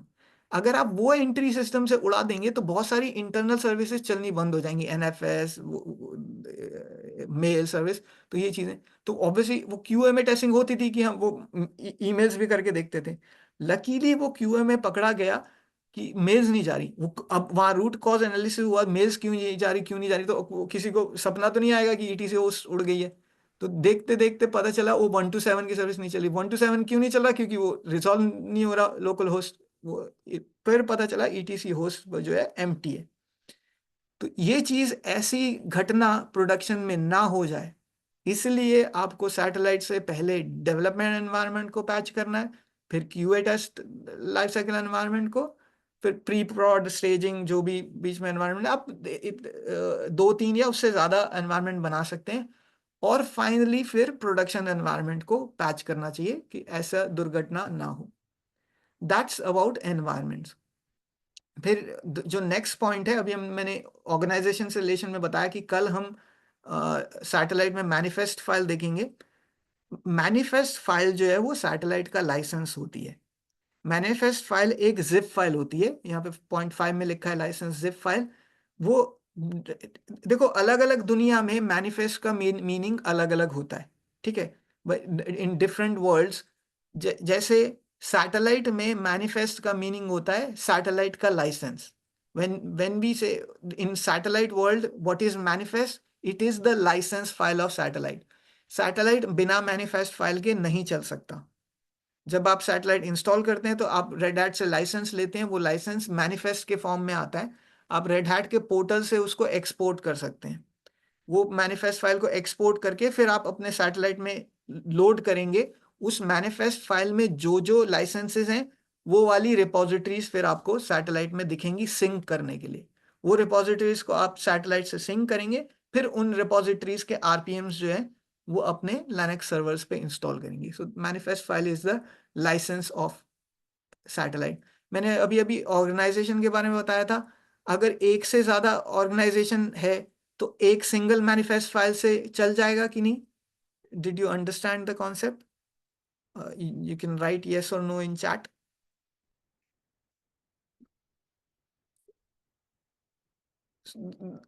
एक सिंगल मैनिफेस्ट फाइल से नहीं चलेगा, ये ट्रिकी क्वेश्चन था। अगर एक से ज्यादा ऑर्गेनाइजेशन बनाए हैं तो आपको उतने ही मैनिफेस्ट फाइल लगेंगे। अगर 4 ऑर्गेनाइजेशन बनाए हैं तो आपको 4 मैनिफेस्ट फाइल चाहिए। ओके, सो क्या हम ट्रायल मैनिफेस्ट फाइल कर सकते हैं? यस। पहले तक रेड हैट ने ट्रायल लाइसेंस नहीं दिया था सैटेलाइट का। अब वो ट्रायल भी प्रोवाइड करते हैं। आप रेड हैट के पोर्टल पे रजिस्टर करके, आई थिंक 60 डेज का ट्रायल लाइसेंस आता है, वो आप यूज कर सकते हैं। मोस्ट लाइकली 60 डेज है, 2 मंथ्स। आई थिंक अगर 30 डेज हुआ तो 30 डेज होगा, आपको डबल चेक करना पड़ेगा। सो या दैट इज मैनिफेस्ट प्लान। और सैटेलाइट में एक और कंसेप्ट होता है प्रोडक्ट्स का। ये प्रोडक्ट हम जेनेरिक कोई प्रोडक्ट की बात नहीं कर रहे, जैसे सैटेलाइट खुद में एक प्रोडक्ट है, एक ओपन शिफ्ट प्रोडक्ट है। सैटेलाइट में इंटरनली जो है वो प्रोडक्ट्स होते हैं, वो प्रोडक्ट्स का एक मेनू होता है, वो मेनू में वो प्रोडक्ट्स आते हैं। आपने जो लाइसेंसेस खरीदे हैं, तो रेड हैट एंटरप्राइज लिनक्स का लाइसेंस लिया है तो उसका एक प्रोडक्ट आएगा सैटेलाइट में। ओपन शिफ्ट खरीदा है, आंसिबल खरीदा है, तो अकॉर्डिंगली उनके भी प्रोडक्ट्स आएंगे। फिर आप कस्टम प्रोडक्ट्स भी बना सकते हो, ये एग्जाम में भी क्वेश्चन आता है। हम कस्टम प्रोडक्ट बनाना भी सीखेंगे। कस्टम प्रोडक्ट में मान लो आपको पीएचपी इंस्टॉल करना है, लेटेस्ट पीएचपी, तो आप अब वो लेटेस्ट पीएचपी जरूरी नहीं है कि रेड हैट से ही आए, आप कोई एक्सटर्नल पीएचपी की रिपो यूज कर सकते हो। पाइथन इंस्टॉल करना है, पाइथन की रिपो यूज कर सकते हो। माई एसक्यूएल डेटाबेस इंस्टॉल करना है, उसका रेपो यूज कर सकते हो। तो आप उनका कस्टम प्रोडक्ट बना सकते हो और उन रेपोज को एक्सटर्नली उनकी आरपीएम रिपोजिटरी कनेक्ट कर सकते हो। आरपीएम रिपोजिटरीज सिर्फ रेड हैट से नहीं आते, multiple organization host RPM repositories. So वो प्रोडक्ट्स में, कस्टम प्रोडक्ट्स में आप डाल सकते हो। सैटेलाइट में नंबर 7 एक इंपॉर्टेंट कॉन्सेप्ट होता है कंटेंट व्यूज का। जब सैटेलाइट 6 बनाया गया तो उसमें ये नया कॉन्सेप्ट इंट्रोड्यूस किया गया, कंटेंट व्यूज। सैटेलाइट 5 में इसका एक मिलता जुलता कॉन्सेप्ट होता था, चैनल्स। तो वो अब चैनल्स का कॉन्सेप्ट सैटेलाइट 6 में नहीं है, उसकी जगह इंपॉर्टेंट कॉन्सेप्ट कंटेंट व्यूज आ गया है, सीवीज, शॉर्ट में सीवी, सीवी कहते हैं कंटेंट व्यू। ये कंटेंट व्यू हम डिटेल में देखेंगे आगे चल के। फिर 8th पॉइंट होता है सिंक प्लान्स। एक्चुअली सैटेलाइट में बहुत सारे मेनूज होते हैं, कंटेंट व्यू का मेनू होता है, सिंक प्लान्स का मेनू होता है। हम जब सैटेलाइट को सिंक करेंगे, जब हमने डिसाइड कर लिया कि हमें RHEL 8 चाहिए, RHEL 9 चाहिए, 10 अभी नहीं चाहिए, 10 का कोई सर्वर नहीं है तो उसको सिंक नहीं करेंगे। तो 8 और 9 हमने सिंक करने का डिसाइड किया, तो हम सिंक प्लान्स के थ्रू उनको सिंक करेंगे। वीकली सिंक कर सकते हैं, डेली सिंक कर सकते हैं, आवरली सिंक अवेलेबल होता है, लेकिन आवरली सिंक करना नहीं चाहिए क्योंकि वो 1 घंटे से ज्यादा अगर लेगा तो क्लैश कर जाएगा। वो हम सिंक प्लान्स को समझेंगे। नेक्स्ट कॉन्सेप्ट्स होते हैं 9 और 10। एक कॉन्सेप्ट होता है होस्ट कलेक्शन और होस्ट ग्रुप्स। अब कलेक्शन और ग्रुप्स का एक तरह से इंग्लिश में तो ये दोनों शब्द सिनोनिम्स हैं, मिलते जुलते हैं। कलेक्शन और ग्रुप का मीनिंग एक ही होता है, लेकिन सैटेलाइट में इनका मीनिंग एक नहीं होता है। होस्ट कलेक्शन अलग चीज होती है और होस्ट ग्रुप अलग चीज होती है, ये हम आगे चल के देखेंगे। होस्ट कलेक्शन एक सिंपल कॉन्सेप्ट होता है और होस्ट ग्रुप जो है वो प्रोविजनिंग रिलेटेड होता है। तो हम जब प्रोविजनिंग समझेंगे तो हम समझेंगे कि होस्ट ग्रुप कैसे यूज होता है प्रोविजनिंग में। और एक इंपॉर्टेंट कॉन्सेप्ट होता है एक्टिवेशन की का। अब आप सिस्टम्स को सैटेलाइट से रजिस्टर कर रहे हैं तो दो तरीके से कर सकते हैं, या तो मैनुअली रजिस्टर कर सकते हैं या ऑटोमेटेड तरीके से रजिस्टर कर सकते हैं। मैनुअली रजिस्टर करेंगे तो आप कमांड चलाएंगे, सब्सक्रिप्शन मैनेजर मैनुअली चलाएंगे उसको। और ऑटोमेटेड तरीके से करने का वे जो है वो एक्टिवेशन की है। वो बैकग्राउंड में सब्सक्रिप्शन मैनेजर कमांड को ही रन करेगा, लेकिन आपको वो कमांड मैनुअली चलानी नहीं पड़ेगी। आप जो है वो एक्चुअली एक्टिवेशन की खुद की कमांड होती है सब्सक्रिप्शन मैनेजर की, उसमें आप एक्टिवेशन की स्पेसिफाई करते हो। तो वो कमांड कैसे देना है वो हम आगे चल के एक्टिवेशन कीज में देखेंगे। और एक इंपॉर्टेंट कॉन्सेप्ट होता है सैटेलाइट में रिमोट एग्जीक्यूशन का, कि आपको कोई कमांड सैटेलाइट के थ्रू रिमोटली एग्जीक्यूट करनी है अपने सिस्टम्स पे, तो वो रिमोट एग्जीक्यूशन को कॉन्फ़िगर करना पड़ता है। वो इसमें इससे रिलेटेड भी एग्जाम क्वेश्चन आता है। हम आगे चल के समझेंगे कि रिमोट एग्जीक्यूशन को कैसे कॉन्फ़िगर करना है सैटेलाइट में। So next concept is location environment. हमने समझा, कंटेंट व्यूज, एक्टिवेशन की के बारे में बात करी, प्रोविजनिंग में प्रोविजनिंग टेम्पलेट्स समझेंगे आगे चल के। और and then host group, host collections, ये सर्कल्स में इंपॉर्टेंट टॉपिक्स मैंने ग्रीन सर्कल्स में लिखे हुए हैं। Let's see next topic, move on to the next slide. Right, patching and software management. आपने देखा लास्ट स्लाइड में सैटेलाइट से रिलेटेड कॉन्सेप्ट्स में मैंने पैचिंग सबसे टॉप पे लिखा था, इसलिए इसी को नेक्स्ट स्लाइड मैंने डेडिकेट की है। पैचिंग और सॉफ्टवेयर मैनेजमेंट, आपका सबसे ज्यादा टाइम जो है सैटेलाइट एडमिन का पैचिंग में और पैकेजेस को मेंटेन करने में लगता है। And patching is the process of applying updates and fixes to your servers. जो नए फीचर्स आए हैं, bug fixes, enhancements, security updates, वो आप पैचिंग सैटेलाइट से पैच करके अप्लाई करोगे। To patch your systems through satellite server, you need to register your systems to satellite first. उसके लिए आपको systems को satellite से register करना पड़ेगा, and फिर आप उन systems पे Catalog client install कर सकते हो, और अगर required है तो remote execution enable कर सकते हो। अब यहाँ पे ways to apply patching है। पास्ट में जो टॉप वाला मेथड यूज होता था एराटा को अप्लाई करने का, लोग एराटा को थोड़ा कंफ्यूजिंग कॉन्सेप्ट समझते हैं, ऐसा नहीं है। अब एराटा इतना यूज नहीं होता है। You now directly apply the patches. यहाँ पे एराटा अप्लाई करने का बॉक्सेस दे रखे हैं, बट हम जब पैचिंग करेंगे तो हम देखेंगे कि एराटा अब यूज नहीं होता। एक्चुअली ये ओल्ड स्लाइड है, I should modify this slide. So errata का कॉन्सेप्ट क्या होता है, मल्टीपल फिक्सेस को रेड हैट मल्टीपल आरपीएम्स में कंबाइन करके जब प्रोवाइड करता है तो वो एक एराटा होता है। तो एक एराटा के थ्रू मान लो जीलिप्सी पैकेज में कोई वल्नरेबिलिटी आई, तो अब वो जीलिप्सी पैकेज अगर आपका एसएसएच से रिलेटेड भी है और बहुत सारे और चीज़ों से रिलेटेड भी है, तो उन सब पैकेजेस पे भी इफेक्ट आएगा। तो वो सब पैकेजेस को कंबाइन करके जितने आरपीएम्स बनेंगे वो एक सिंगल एराटा हो जाएगा। So that's the concept of errata. But errata पहले सैटेलाइट 5 के टाइम पे ज्यादा पॉपुलर था, अब इतना पॉपुलर नहीं है। That's patching. Let's move on to the next slide. हम देखेंगे कि एप्लीकेशन लाइफ साइकिल क्या होता है। एप्लीकेशन लाइफ साइकिल में आपने कोई एप्लीकेशन इंस्टॉल करना है। मान लो आप पेरोल का एप्लीकेशन बना रहे हो, एक सॉफ्टवेयर बनाया, उसके लिए आपको हो सकता है एक सर्वर चाहिए, हो सकता है एक से ज्यादा सर्वर चाहिए हो। आपको वेब सर्वर चाहिए हो सकता है, डेटाबेस सर्वर चाहिए हो सकता है, मिडलवेयर सर्वर, जेबॉस सर्वर्स, बहुत सारे सर्वर्स चाहिए होते हैं। तो उस एप्लीकेशन का एक लाइफ साइकिल होता है। जितने टाइम आप उस एप्लीकेशन को रन करोगे, मेंटेन करोगे, आपको उस एप्लीकेशन को पैच करना पड़ेगा, अपग्रेड करना पड़ेगा। That's called the life cycle of that application. इसी तरह ऑपरेटिंग सिस्टम का भी लाइफ साइकिल होता है। जब तक आप RHEL 7 चला रहे हो तो आपको उसका लाइफ साइकिल मेंटेन करना पड़ेगा। RHEL 8 का अपना लाइफ साइकिल है। So, in an application life cycle, it defines how a particular system and its software will behave at a particular stage. जब आपने अभी पैच नहीं किया तो उसमें वल्नरेबिलिटीज हो सकती हैं। जब आप पैच कर लोगे और पैच को टेस्ट कर लोगे तो you have fixed those vulnerabilities. और and next is each organization have single or multiple locations and each location can have environments.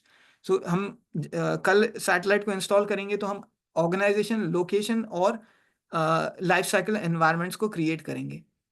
और लाइफ साइकिल एनवायरनमेंट्स में एक डिफॉल्ट एनवायरनमेंट होता है which is the library environment. जब satellite first time install होता है तो library environment by default create होता है, और लाइब्रेरी से आगे के एनवायरनमेंट्स को आप क्रिएट करते हो। Satellite admin will create, you can name them anything, but the popular names are development, QA, staging, pre staging, test, pre production and production. ये जो है पॉपुलर नेम्स हैं। इस तरह से आप एनवायरनमेंट्स क्रिएट कर सकते हो।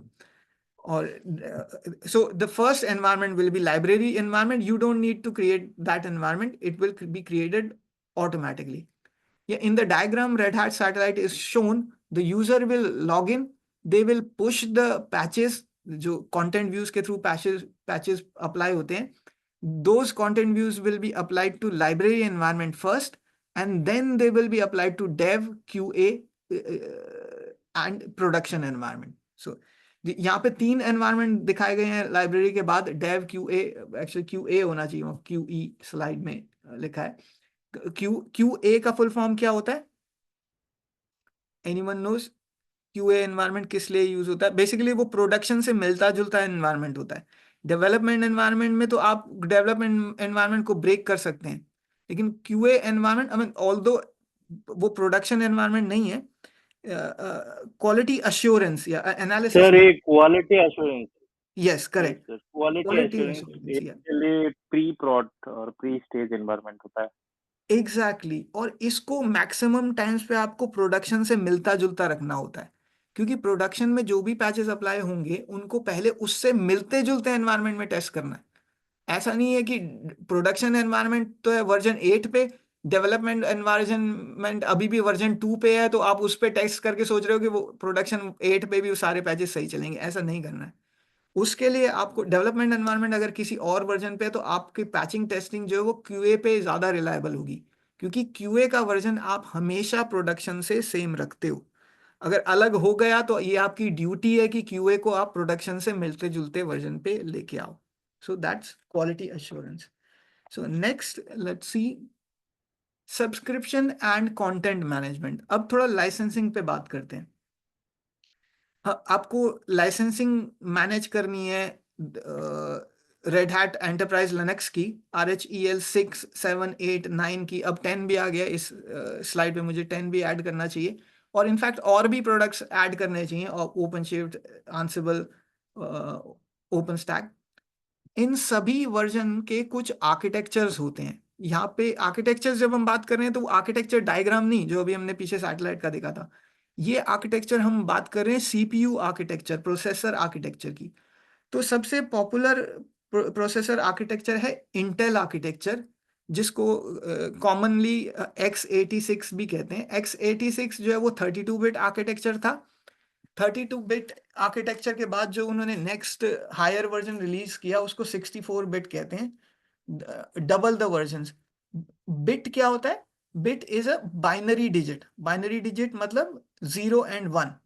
तो ये आर्किटेक्चर जो है वो बिट्स में होते हैं। So 32 bit, 64 bit. मैंने इससे ज़्यादा डिटेल में नहीं जाएंगे क्योंकि ये कंप्यूटर इंजीनियरिंग और कंप्यूटर कोर्सेज BCA MCA उनके टॉपिक्स हैं। So there is 64 bit x86 architecture, ये सबसे पॉपुलर है, इंटेल आर्किटेक्चर है। इसके अलावा पावर आर्किटेक्चर PPC, इसके अलावा IBM आर्किटेक्चर, ये सभी आर्किटेक्चर भी अवेलेबल हैं। लेकिन ज़्यादातर कंपनीज जो है वो इंटेल आर्किटेक्चर को प्रेफर करते हैं। हम सन माइक्रोसॉफ्ट सिस्टम्स का अपना आर्किटेक्चर हुआ करता था, पावर और सन PC आर्किटेक्चर। वो उसके सन के अपने प्रोसेसर्स आते थे, ऑल्दो अब वो इतने पॉपुलर नहीं है। तो हम मेनली जो है वो x86 आर्किटेक्चर पे काम करेंगे, और इनसे रिलेटेड लाइसेंसेस जो है वो सैटेलाइट मैनेज करेगा। उसका प्रोसेस क्या रहेगा मैनेजमेंट का, लाइसेंस मैनेजमेंट का? वो राइट में ग्रीन बॉक्सेस में दिया है। सबसे पहला स्टेप होगा लाइसेंस को अपलोड करना। वो लाइसेंस किस फॉर्म में आया था? अभी एक पिछले स्लाइड में मैंने बताया था, मैनिफेस्ट फाइल होगी। वो मैनिफेस्ट फाइल को हम सैटेलाइट में अपलोड करेंगे। वो मैनिफेस्ट फाइल अपलोड करने के बाद नेक्स्ट स्टेप होगा रेपोज को सिंक करना। वो मैनिफेस्ट फाइल अपलोड करने तक कोई भी रेपो दिखेगी नहीं हमें।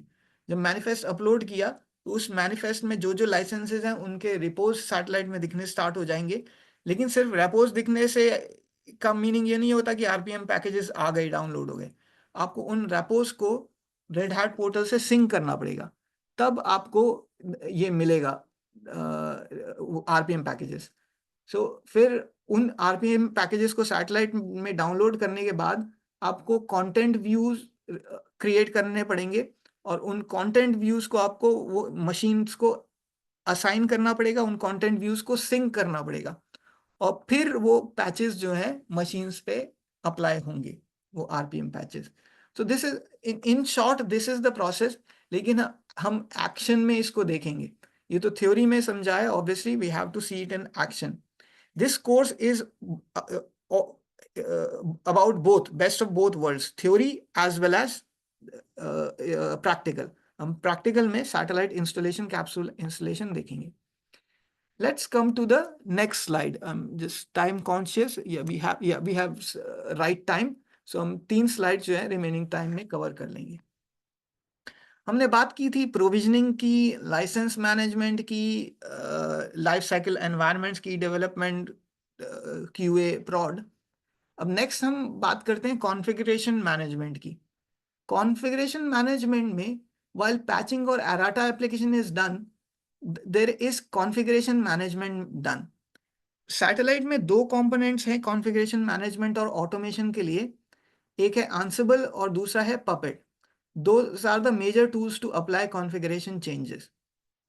जो पहले तक एक्चुअली इस स्लाइड पे पपेट हुआ करता था, मैंने पपेट अब हटा दिया है, अब सिर्फ आंसिबल रखा है कॉन्फ़िगरेशन मैनेजमेंट के लिए, क्योंकि रेड हैट खुद पपेट को एनकरेज नहीं करता है। बहुत सारे ऑर्गेनाइजेशन अभी भी पपेट यूज कर रहे हैं, लेकिन अगर आप ऐसे ऑर्गेनाइजेशन के लिए काम करते हो जो पपेट यूज कर रहा है, तो आपकी ये ड्यूटी है, it's your responsibility to tell your organisation authorities, your management, that puppet is an old technology now. I know calls with puppet, वो जब आया था तो बहुत अच्छा टेक्नोलॉजी था, लेकिन अब उसके बहुत डाउन साइड्स हैं पपेट के, उसको मेंटेन करना मुश्किल है। तो इसलिए अब रेड हैट आंसिबल को एनकरेज कर रहा है। और ansible actually Andrew someone person is the person who wrote ansible, जिन्होंने आंसिबल का कोड लिखा, पाइथन में लिखा। एंड्रयू वही पर्सन है जिन्होंने सैटेलाइट 5 पे भी काम किया था। सैटेलाइट 5 में एक पॉपुलर सॉफ्टवेयर होता था कॉबलर, जो वो प्रोविजनिंग और उसके लिए यूज होता था सैटेलाइट 5 में। तो उसको भी एंड्रयू ने ही लिखा था। मुझे उनका फुल नेम याद नहीं है, but first name is Andrew. फिर आगे चल के हमने अभी लिनस टॉरवल्ड्स की बात करी थी, सो ग्रेट कोडिंग माइंड्स। तो लिनस टॉरवल्ड्स ने न सिर्फ लिनक्स बनाया, बट जब उनको जरूरत पड़ी वर्जन मैनेजमेंट सॉफ्टवेयर बनाने की, तो उन्होंने गिट बना दिया। तो इसी तरह एक पर्सन है एंड्रयू, उन्होंने सैटेलाइट 5 में एक सॉफ्टवेयर बनाया था, एक कंपोनेंट बनाया था कॉबलर। और इसी तरह से सैटेलाइट्स, आई मीन आंसिबल जो लिखा वो सैटेलाइट से रिलेटेड नहीं लिखा, लेकिन वो आंसिबल उन्होंने बनाया, तो रेड हैट को इतना अच्छा लगा कि उन्होंने उनसे आंसिबल को खरीद लिया और आंसिबल को अपने सभी और सॉफ्टवेयर में इंटीग्रेट किया। उन्होंने, रेड हैट ने सैटेलाइट में भी आंसिबल को इंटीग्रेट किया है। और इसीलिए कॉन्फ़िगरेशन मैनेजमेंट जब हम पढ़ेंगे, ये एग्जाम में भी आता है आंसिबल रोल्स, ये कॉन्फ़िगरेशन मैनेजमेंट किया जाता है। एक आंसिबल रोल्स को आप सैटेलाइट में लोड करते हो, फिर उस आंसिबल रोल्स को अपने सिस्टम्स पे अप्लाई करते हो, और उसके बाद लॉग्स चेक करते हो कि वो आंसिबल रोल सही से अप्लाई हुआ कि नहीं। Michael Andrew, thanks. Actually first name is Michael Andrew, last name in that case, या। So that's the person who wrote Ansible. Next, configuration management हो गया। और सैटेलाइट की बात तब तक नहीं खत्म होती जब तक हम प्रोविजनिंग पे बात ना करें। पहले के एग्जाम्स में एक्चुअली प्रोविजनिंग का जो है वो सबसे बड़ा क्वेश्चन होता था। पहले एग्जाम, अगर आपका प्रोविजनिंग का क्वेश्चन सही नहीं हुआ, करेक्ट नहीं हुआ, तो वो एग्जाम पास नहीं होता था। लेकिन अभी जैसा थोड़ी देर पहले मैंने बताया कि प्रोविजनिंग अब उतनी प्रेफर नहीं की जाती, क्योंकि प्रोविजनिंग में देर लगती है, आपको पूरा ऑपरेटिंग सिस्टम शुरू से इंस्टॉल करना पड़ता है। जबकि अगर आप एक इमेज ले लो, टेम्पलेट ले लो, वो टेम्पलेट में ऑपरेटिंग सिस्टम पहले से इंस्टॉल्ड है, RHEL 7 या RHEL 8 या RHEL 9, वो पहले से, या विंडोज, जो विंडोज की प्रोविजनिंग करते हैं वो विंडोज का टेम्पलेट ले सकते हैं, तो उसमें पहले से इंस्टॉल्ड है। उस इमेज को आप बूट कराओगे और नया आईपी एड्रेस और जो जो चीजें उसको चाहिए, मैक एड्रेस, वो सब दे दोगे, तो वो सिस्टम ऑटोमेटिकली अप आ जाएगा। वो इट विल बी क्विकर। मैं जिस कस्टमर के लिए पहले काम करता था, FT, एक्चुअली उनके लिए मैंने प्रोविजनिंग सब कॉन्फ़िगर की थी, और उसके बाद प्रोविजनिंग को वो VMware इमेजेस पे भी मूव किया था। वो VMware इमेजेस में हम, जहां हमारा प्रोविजनिंग से एक लिनक्स सर्वर इंस्टॉल होने में 45 मिनट्स लगते थे, उससे पहले तो हालत और भी बुरी थी, क्योंकि वो पहले फिजिकल सर्वर्स ऑर्डर करने पड़ते थे, VMs तब तक नहीं थे, तो फिजिकल सर्वर को ऑर्डर करने में, इंस्टॉल करने में 3-3 महीने लग जाते थे। तो जो प्रोजेक्ट को उसी हिसाब से प्लान करके चलना पड़ता था कि 3 महीने में सर्वर आएगा, इंस्टॉल करेंगे। सर अभी तो PXE बैकडेटेड हो चुका है, अभी तो सब जगह गोल्डन इमेजेस से ही काम चलता है। गोल्डन एब्सोल्युटली, इमेज का That's right. और when we speak of golden image जो है बेसिकली आपके ऑपरेटिंग सिस्टम की हार्डन्ड इमेज है। आपने हार्डन किया हुआ है उसको, उस इमेज से आप अपने सिस्टम्स को अप करते हो, नए आईपी एड्रेस से देते हो। अगर उस पर वेब सर्वर इंस्टॉल करना है तो वेब सर्वर कॉन्फ़िगर करोगे, अगर डेटाबेस सर्वर इंस्टॉल करना है तो वो गोल्डन इमेज को बूट करके आप डेटाबेस सर्वर इंस्टॉल कर सकते हो। So that's using golden images. और हाँ, मैं एग्जाम के बारे में बता रहा था कि प्रोविजनिंग अभी भी आता है एग्जाम में, लेकिन अगर प्रोविजनिंग का क्वेश्चन गलत है और बाकी सारे क्वेश्चन ठीक हैं, ऑब्वियसली एक से ज्यादा क्वेश्चन गलत नहीं होना चाहिए, तो तब भी आपका एग्जाम पास हो जाएगा। That's regarding exam. सो हमने प्रोविजनिंग के बारे में बात करी। ये एक्चुअली प्रोविजनिंग कैसे कॉन्फ़िगर करेंगे ये हम रेड हैट के लैब में देखेंगे। बाकी सारी चीज़ें मैं आपको अपने पर्सनल लैब में दिखाऊंगा, लेकिन प्रोविजनिंग में क्योंकि बहुत सारे कंपोनेंट्स चाहिए होते हैं, DNS server and DHCP server, TFTP server, तो प्रोविजनिंग के लिए मैं एक रेड हैट का लैब स्टार्ट करूंगा। Will see. And this brings us to the end of the slide deck. हम स्लाइड डेक में आपको कोई क्वेश्चन है अभी तक तो क्वेश्चंस पूछ सकते हैं। you can either write it on chat or just unmute and ask the question.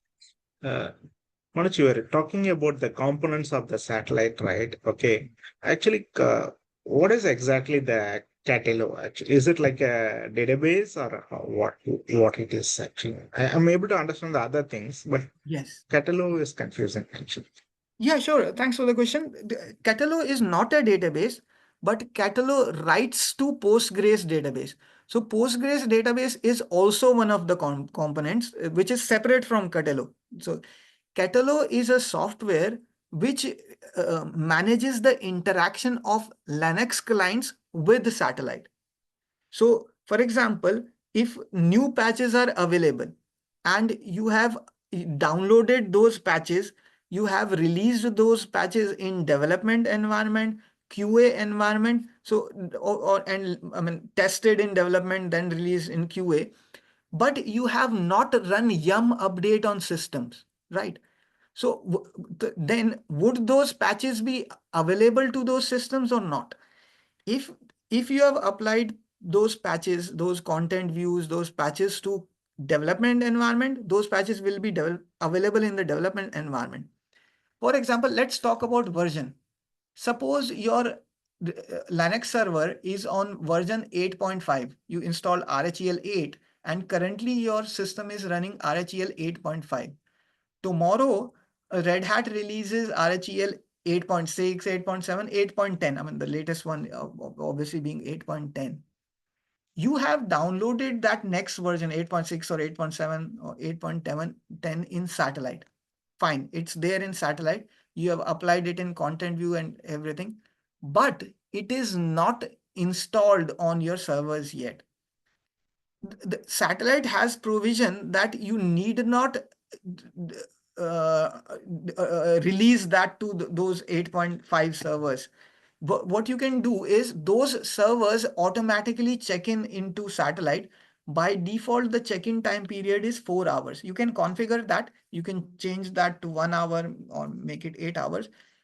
Every 4 hours randomly, after every random 4 hours, the system will check in into satellite and check whether there are new updates or not, and post its information back to satellite. This interaction between the systems and satellite, this information exchange is done through Catalog. So Catalog has a client that can be installed on the system. And actually, when we register the system in the coming classes, we will install a Catalog package on the systems. I'll show you where on satellite there is a pub directory on satellite where there are Catalog packages. Well, पापा install. मत जाओ उससे। Oh, please stay on mute if पापा मत talking. जाओ। I'll have to. Okay, so what is it's a bit tiny for me. What is a golden image? So golden image को clear करते हैं. You know, in relation to provisioning, there are various ways of installing new systems. One way is provisioning, but as I was mentioning, provisioning takes time. The other way, faster way, is using an image or template. So these are synonyms. ये मिलते जुलते words हैं. Image या template use कर सकते हैं. जैसे मैंने बताया, आप RHEL 9 की इमेज या टेम्पलेट यूज कर सकते हैं. उस इमेज जो आप इमेज या टेम्पलेट बना रहे हैं RHEL 9 की, उस इमेज को बनाने के कुछ रूल्स होते हैं. उस इमेज में से जब आप as a server you install that image as a server first, मान लो वर्चुअल मशीन की इमेज है, you install a virtual machine, and to convert that to image you will remove the IP address. Why? Because when you boot that image, अगर same IP address आ गया तो वो IP clash हो जाएगा. So you have to remove that IP address, and there is a concept called system ID. अगर दो machines का system ID same होगा तो भी उनमें क्लैश होगा, क्योंकि सैटेलाइट को लगेगा कि ये एक मशीन है. तो you remove that system ID also. There is a process for that. वो प्रोसेस आप जब कंप्लीट करते हैं, सिस्टम आईडी हटा देते हैं, आईपी एड्रेस हटा देते हैं, और उस पे हार्डनिंग अप्लाई करते हैं. मैंने इसे हार्डनिंग मीन्स जो एक्स्ट्रा पोर्ट्स हैं, वो फायरवॉल पोर्ट्स, वो आप क्लोज करते हैं और सिक्योरिटी पैचेस अप्लाई करते हैं. You make the system harden, then you create an image, और उस इमेज को हम नाम देते हैं golden image. Then you take that golden image and install new servers using that image. So that will be your those servers will be created using your golden image. I'll move on to the next question, that is what is foreman. Foreman क्या काम करता है? Foreman actually provisioning और ये सब side को foreman देखता है. There is a concept called foreman proxy. जब फोरमैन इंस्टॉल होता है तो सैटेलाइट के में फोरमैन के यूजर्स बनते हैं. उनमें एक यूजर होता है फोरमैन यूजर, और एक पॉपुलर यूजर होता है फोरमैन प्रॉक्सी. फोरमैन जो है वो जैसे कि मैंने बताया प्रोविजनिंग में यूज होता है, और वो सिस्टम्स के मेंटेनेंस में भी यूज होता है. अगर आपको प्रोविजन करना है, विल डील विद फोरमैन. मैंने बताया था ना, आप कैप के उससे समझ सकते हैं कि you are constructing something. So Foreman का आइकॉन ही बताता है कि it is constructing something. Constructing what? It is constructing new servers, either through provisioning, और जो पहले से इंस्टॉल्ड सर्वर्स हैं वो रजिस्टर होके फोरमैन के पैकेजेस उन सर्वर्स पे इंस्टॉल हो जाएंगे. Next is we can create content view for Ubuntu और लिनक्स बेस्ड मशीन. देखो, उबंटू को सैटेलाइट के थ्रू मैनेज करना थोड़ा मुश्किल है, ऑल्दो ऐसा नहीं है कि मैनेज नहीं हो सकता, बिकॉज उबंटू जो है वो आरपीएम्स यूज नहीं करता. Ubuntu uses deb packages, DEB packages instead of RPMs. But आप वो डेब पैकेजेस को सैटेलाइट में एज फाइल्स स्टोर कर सकते हो. तो रिपोजिटरीज में तो आई मीन आरपीएम रिपोजिटरीज में तो नहीं डाल सकते, बट एज रॉ फाइल्स आप डेब पैकेजेस को सैटेलाइट में डाल सकते हो. और ऑब्वियसली उबंटू वो सैटेलाइट से रजिस्टर नहीं होगा, आपको सेपरेटली वो फाइल्स को मेंटेन करना पड़ेगा. Catalog, one more question is, Catalog is deprecated. Yes, so ये हम आगे चल के देखेंगे. आपने थोड़ा आगे का क्वेश्चन पूछा है एडवांस. मैं ऑल्दो इस टॉपिक को टच यहाँ पे नहीं करना चाहता था, कि तो I don't want to confuse people. हम कैटलॉग को भी यूज करेंगे अभी भी, लेकिन एक ये स्टेटमेंट सही है कि कैटलॉग को डेप्रिकेट किया गया है इन वर्जन्स में. सो सबसे पहला तो डेप्रिकेट करने का क्या मीनिंग होता है? डेप्रिकेट करने का मीनिंग होता है कि जो चीज अभी यूज हो रही है लेकिन आगे चल के यूज नहीं होगी, उसको डेप्रिकेटेड मार्क कर दिया जाता है. ये सिर्फ रेड हैट नहीं करता, ये आगे विंडोज सॉफ्टवेयर भी ऐसा कर सकता है कि कुछ फीचर्स जो अब यूज नहीं होने चाहिए, जो आगे चल के हटाने हैं बेसिकली. तो हो सकता है कैटलॉग जो है आगे चल के सैटेलाइट के आगे के वर्जन में हट जाए, लेकिन अभी भी फिलहाल कैटलॉग यूज हो रहा है, वो डेप्रिकेटेड है. And we use remote execution. देखो, रिमोट एग्जीक्यूशन कई कंपनीज में यूज होता है, कई कंपनीज में नहीं होता. हम इस कोर्स में सीखेंगे कि रिमोट एग्जीक्यूशन को कैसे कॉन्फ़िगर करना, लेकिन क्योंकि कैटलॉग अभी हटाया नहीं गया है, डेप्रिकेट हुआ है लेकिन हटाया नहीं गया है, so we will study catalogue as well. इस कोर्स में हम कैटलॉग भी सीखेंगे. So do we learn here how to create golden image?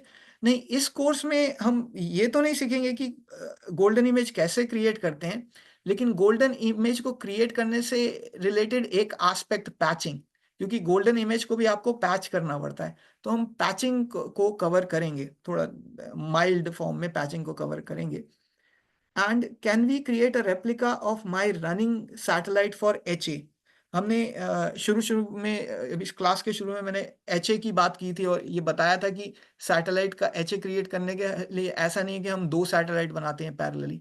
Although ऐसे स्पेशलाइज्ड इंस्टॉलेशंस मैंने कस्टमर्स के लिए बनाए हैं, मेरा एक बैंकिंग कस्टमर था, ऑब्वियसली उनको मैं नेम नहीं करूंगा, लेकिन उनका सिक्योरिटी कंसेप्ट क्या था, उन्होंने जैसे ऑनियन लेयर्स होते हैं, जैसे प्याज के छिलके होते हैं, ऐसा एक लेयर्ड आर्किटेक्चर बनाया था 7 लेयर्स का, बहुत ही हार्डन्ड, बहुत ही सिक्योर आर्किटेक्चर बनाया था। उस 7 लेयर्स में हर एक लेयर पे एक सैटेलाइट था। जो सबसे आउटसाइड लेयर थी, उस लेयर का सैटेलाइट ह्यूमन इंटरेक्शन करता था। आई थिंक सेकंड या थर्ड लेयर तक के सैटेलाइट ह्यूमन इंटरेक्शन करते थे। उसमें ह्यूमंस उस सैटेलाइट में मैनुअली लॉगिन कर सकते थे उसके GUI से।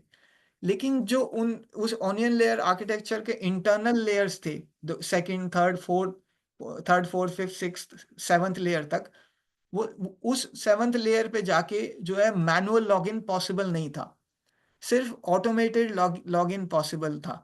तो उन्होंने इसी में HAB इनबिल्ट किया था 2 सैटेलाइट्स को सिंक करने के लिए। देखो, जब हम सिंकिंग की बात कर रहे हैं, सिंक का मीनिंग क्या होता है? सिंकिंग का मीनिंग सिंपल ये होता है कि सैटेलाइट में पोर्टल से RPMs को सिंक करना, और जो बाकी सिस्टम्स हैं कैप्सूल्स को सैटेलाइट से सिंक करना, और जो लाइनेक्स सर्वर्स, जो red hat Linux servers RHEL 8, 9, 10 जो सैटेलाइट से कनेक्टेड है, वो सैटेलाइट से पैकेजेस को सिंक करेंगे, अपडेट करेंगे, और जो कैप्सूल से कनेक्टेड है वो कैप्सूल से कनेक्ट करेंगे। तो यहाँ पे हायरार्की है। सबसे ऊपर में पोर्टल, रेड हैट पोर्टल ने पैचेस रिलीज किए, RPMs रिलीज किए। वो वर्ल्ड वाइड जो कंपनीज के सैटेलाइट्स पोर्टल से कनेक्टेड हैं, उन सभी सैटेलाइट्स पे वो डाउनलोड हो जाएंगे। और जो कैप्सूल्स उन सैटेलाइट से कनेक्टेड हैं, वो कैप्सूल्स जो है वो कंपनी के अंदर होंगे हायरार्की में। सो वो कैप्सूल्स सैटेलाइट से अपडेट उठाएंगे। और फाइनली जो लीफ कह सकते हैं, अब जैसे जड़ों से हम स्टार्ट कर रहे हैं, रूट्स से, तो देन रूट्स, स्टेम्स, जो रूट्स हो गया रेड हैट पोर्टल, स्टेम्स हो गए सैटेलाइट कैप्सूल, और लीव्स हो गए, पत्ते हो गए servers, red hat Linux servers. So in the end Linux server सभी कैप्सूल से या सैटेलाइट से अपडेट्स उठाएंगे। तो ये मैं सिंकिंग की बात कर रहा था। सैटेलाइट सिंक हुआ पोर्टल से, कैप्सूल पोर्टल से सिंक नहीं होता, capsule syncs from satellite. Then the system either sync from capsule और फ्रॉम सैटेलाइट। लेकिन वो बैंकिंग कस्टमर ने सैटेलाइट को आपस में सिंक करने का भी प्रोविजन रखा था। इतने सारे लेयर्स में उनके मल्टीपल सैटेलाइट प्रोविजन हुए थे। ज्यादातर कंपनी, स्मॉल कंपनीज जो है वो एक सिंगल सैटेलाइट का लाइसेंस लेते हैं, लेकिन बड़ी कंपनीज एक से ज्यादा सैटेलाइट भी इंस्टॉल कर सकते हैं। तो भी उसमें भी एक से ज्यादा सैटेलाइट ज्यादातर आपस में सिंक नहीं किए जाते। लेकिन ये बैंकिंग कस्टमर ने वो सैटेलाइट्स को भी आपस में सिंक किया था। उस सिंकिंग के लिए एक प्रोटोकॉल होता है सैटेलाइट में, उसको कहते हैं ISS। वो ISS का फुल फॉर्म होता है इंटर सैटेलाइट सिंक। हम ये कवर नहीं करेंगे इस कोर्स में, लेकिन आपको इसका फुल फॉर्म मालूम होना चाहिए, इंटर सैटेलाइट सिंक। ये एग्जाम में भी नहीं आता है, स्पेशलाइज्ड कस्टमर्स के लिए यूज होता है। वो आर्किटेक्चर को पहले रेड हैट से अप्रूव कराना पड़ता है। आप इस तरह के आर्किटेक्चर को कोई भी कंपनी अपनी मर्जी से नहीं डाल सकती। अगर उन्होंने अपनी मर्जी से डाल दिया तो सैटेलाइट उसको सपोर्ट नहीं करेगा। ठीक, तो इसका बहुत केयर करना है। I am writing ISS in the chat, inter satellite sync. तो हम इंटर सैटेलाइट सिंक की बात मैं नहीं कर रहा। मैंने जो हायरार्की बताई थी कि जो सैटेलाइट है वो रेड हैट के पोर्टल से, portal meaning website, red hat की वेबसाइट से जो है वो सिंक होगा, अपने अपडेट्स लेगा। कैप्सूल्स जो है वो सैटेलाइट से अपडेट्स लेंगे, और जो रेड हैट के सिस्टम्स हो गए, physical servers, virtual machines, cloud के इंस्टेंसेस, वो सैटेलाइट या कैप्सूल से अपडेट्स लेंगे। That is the syncing hierarchy.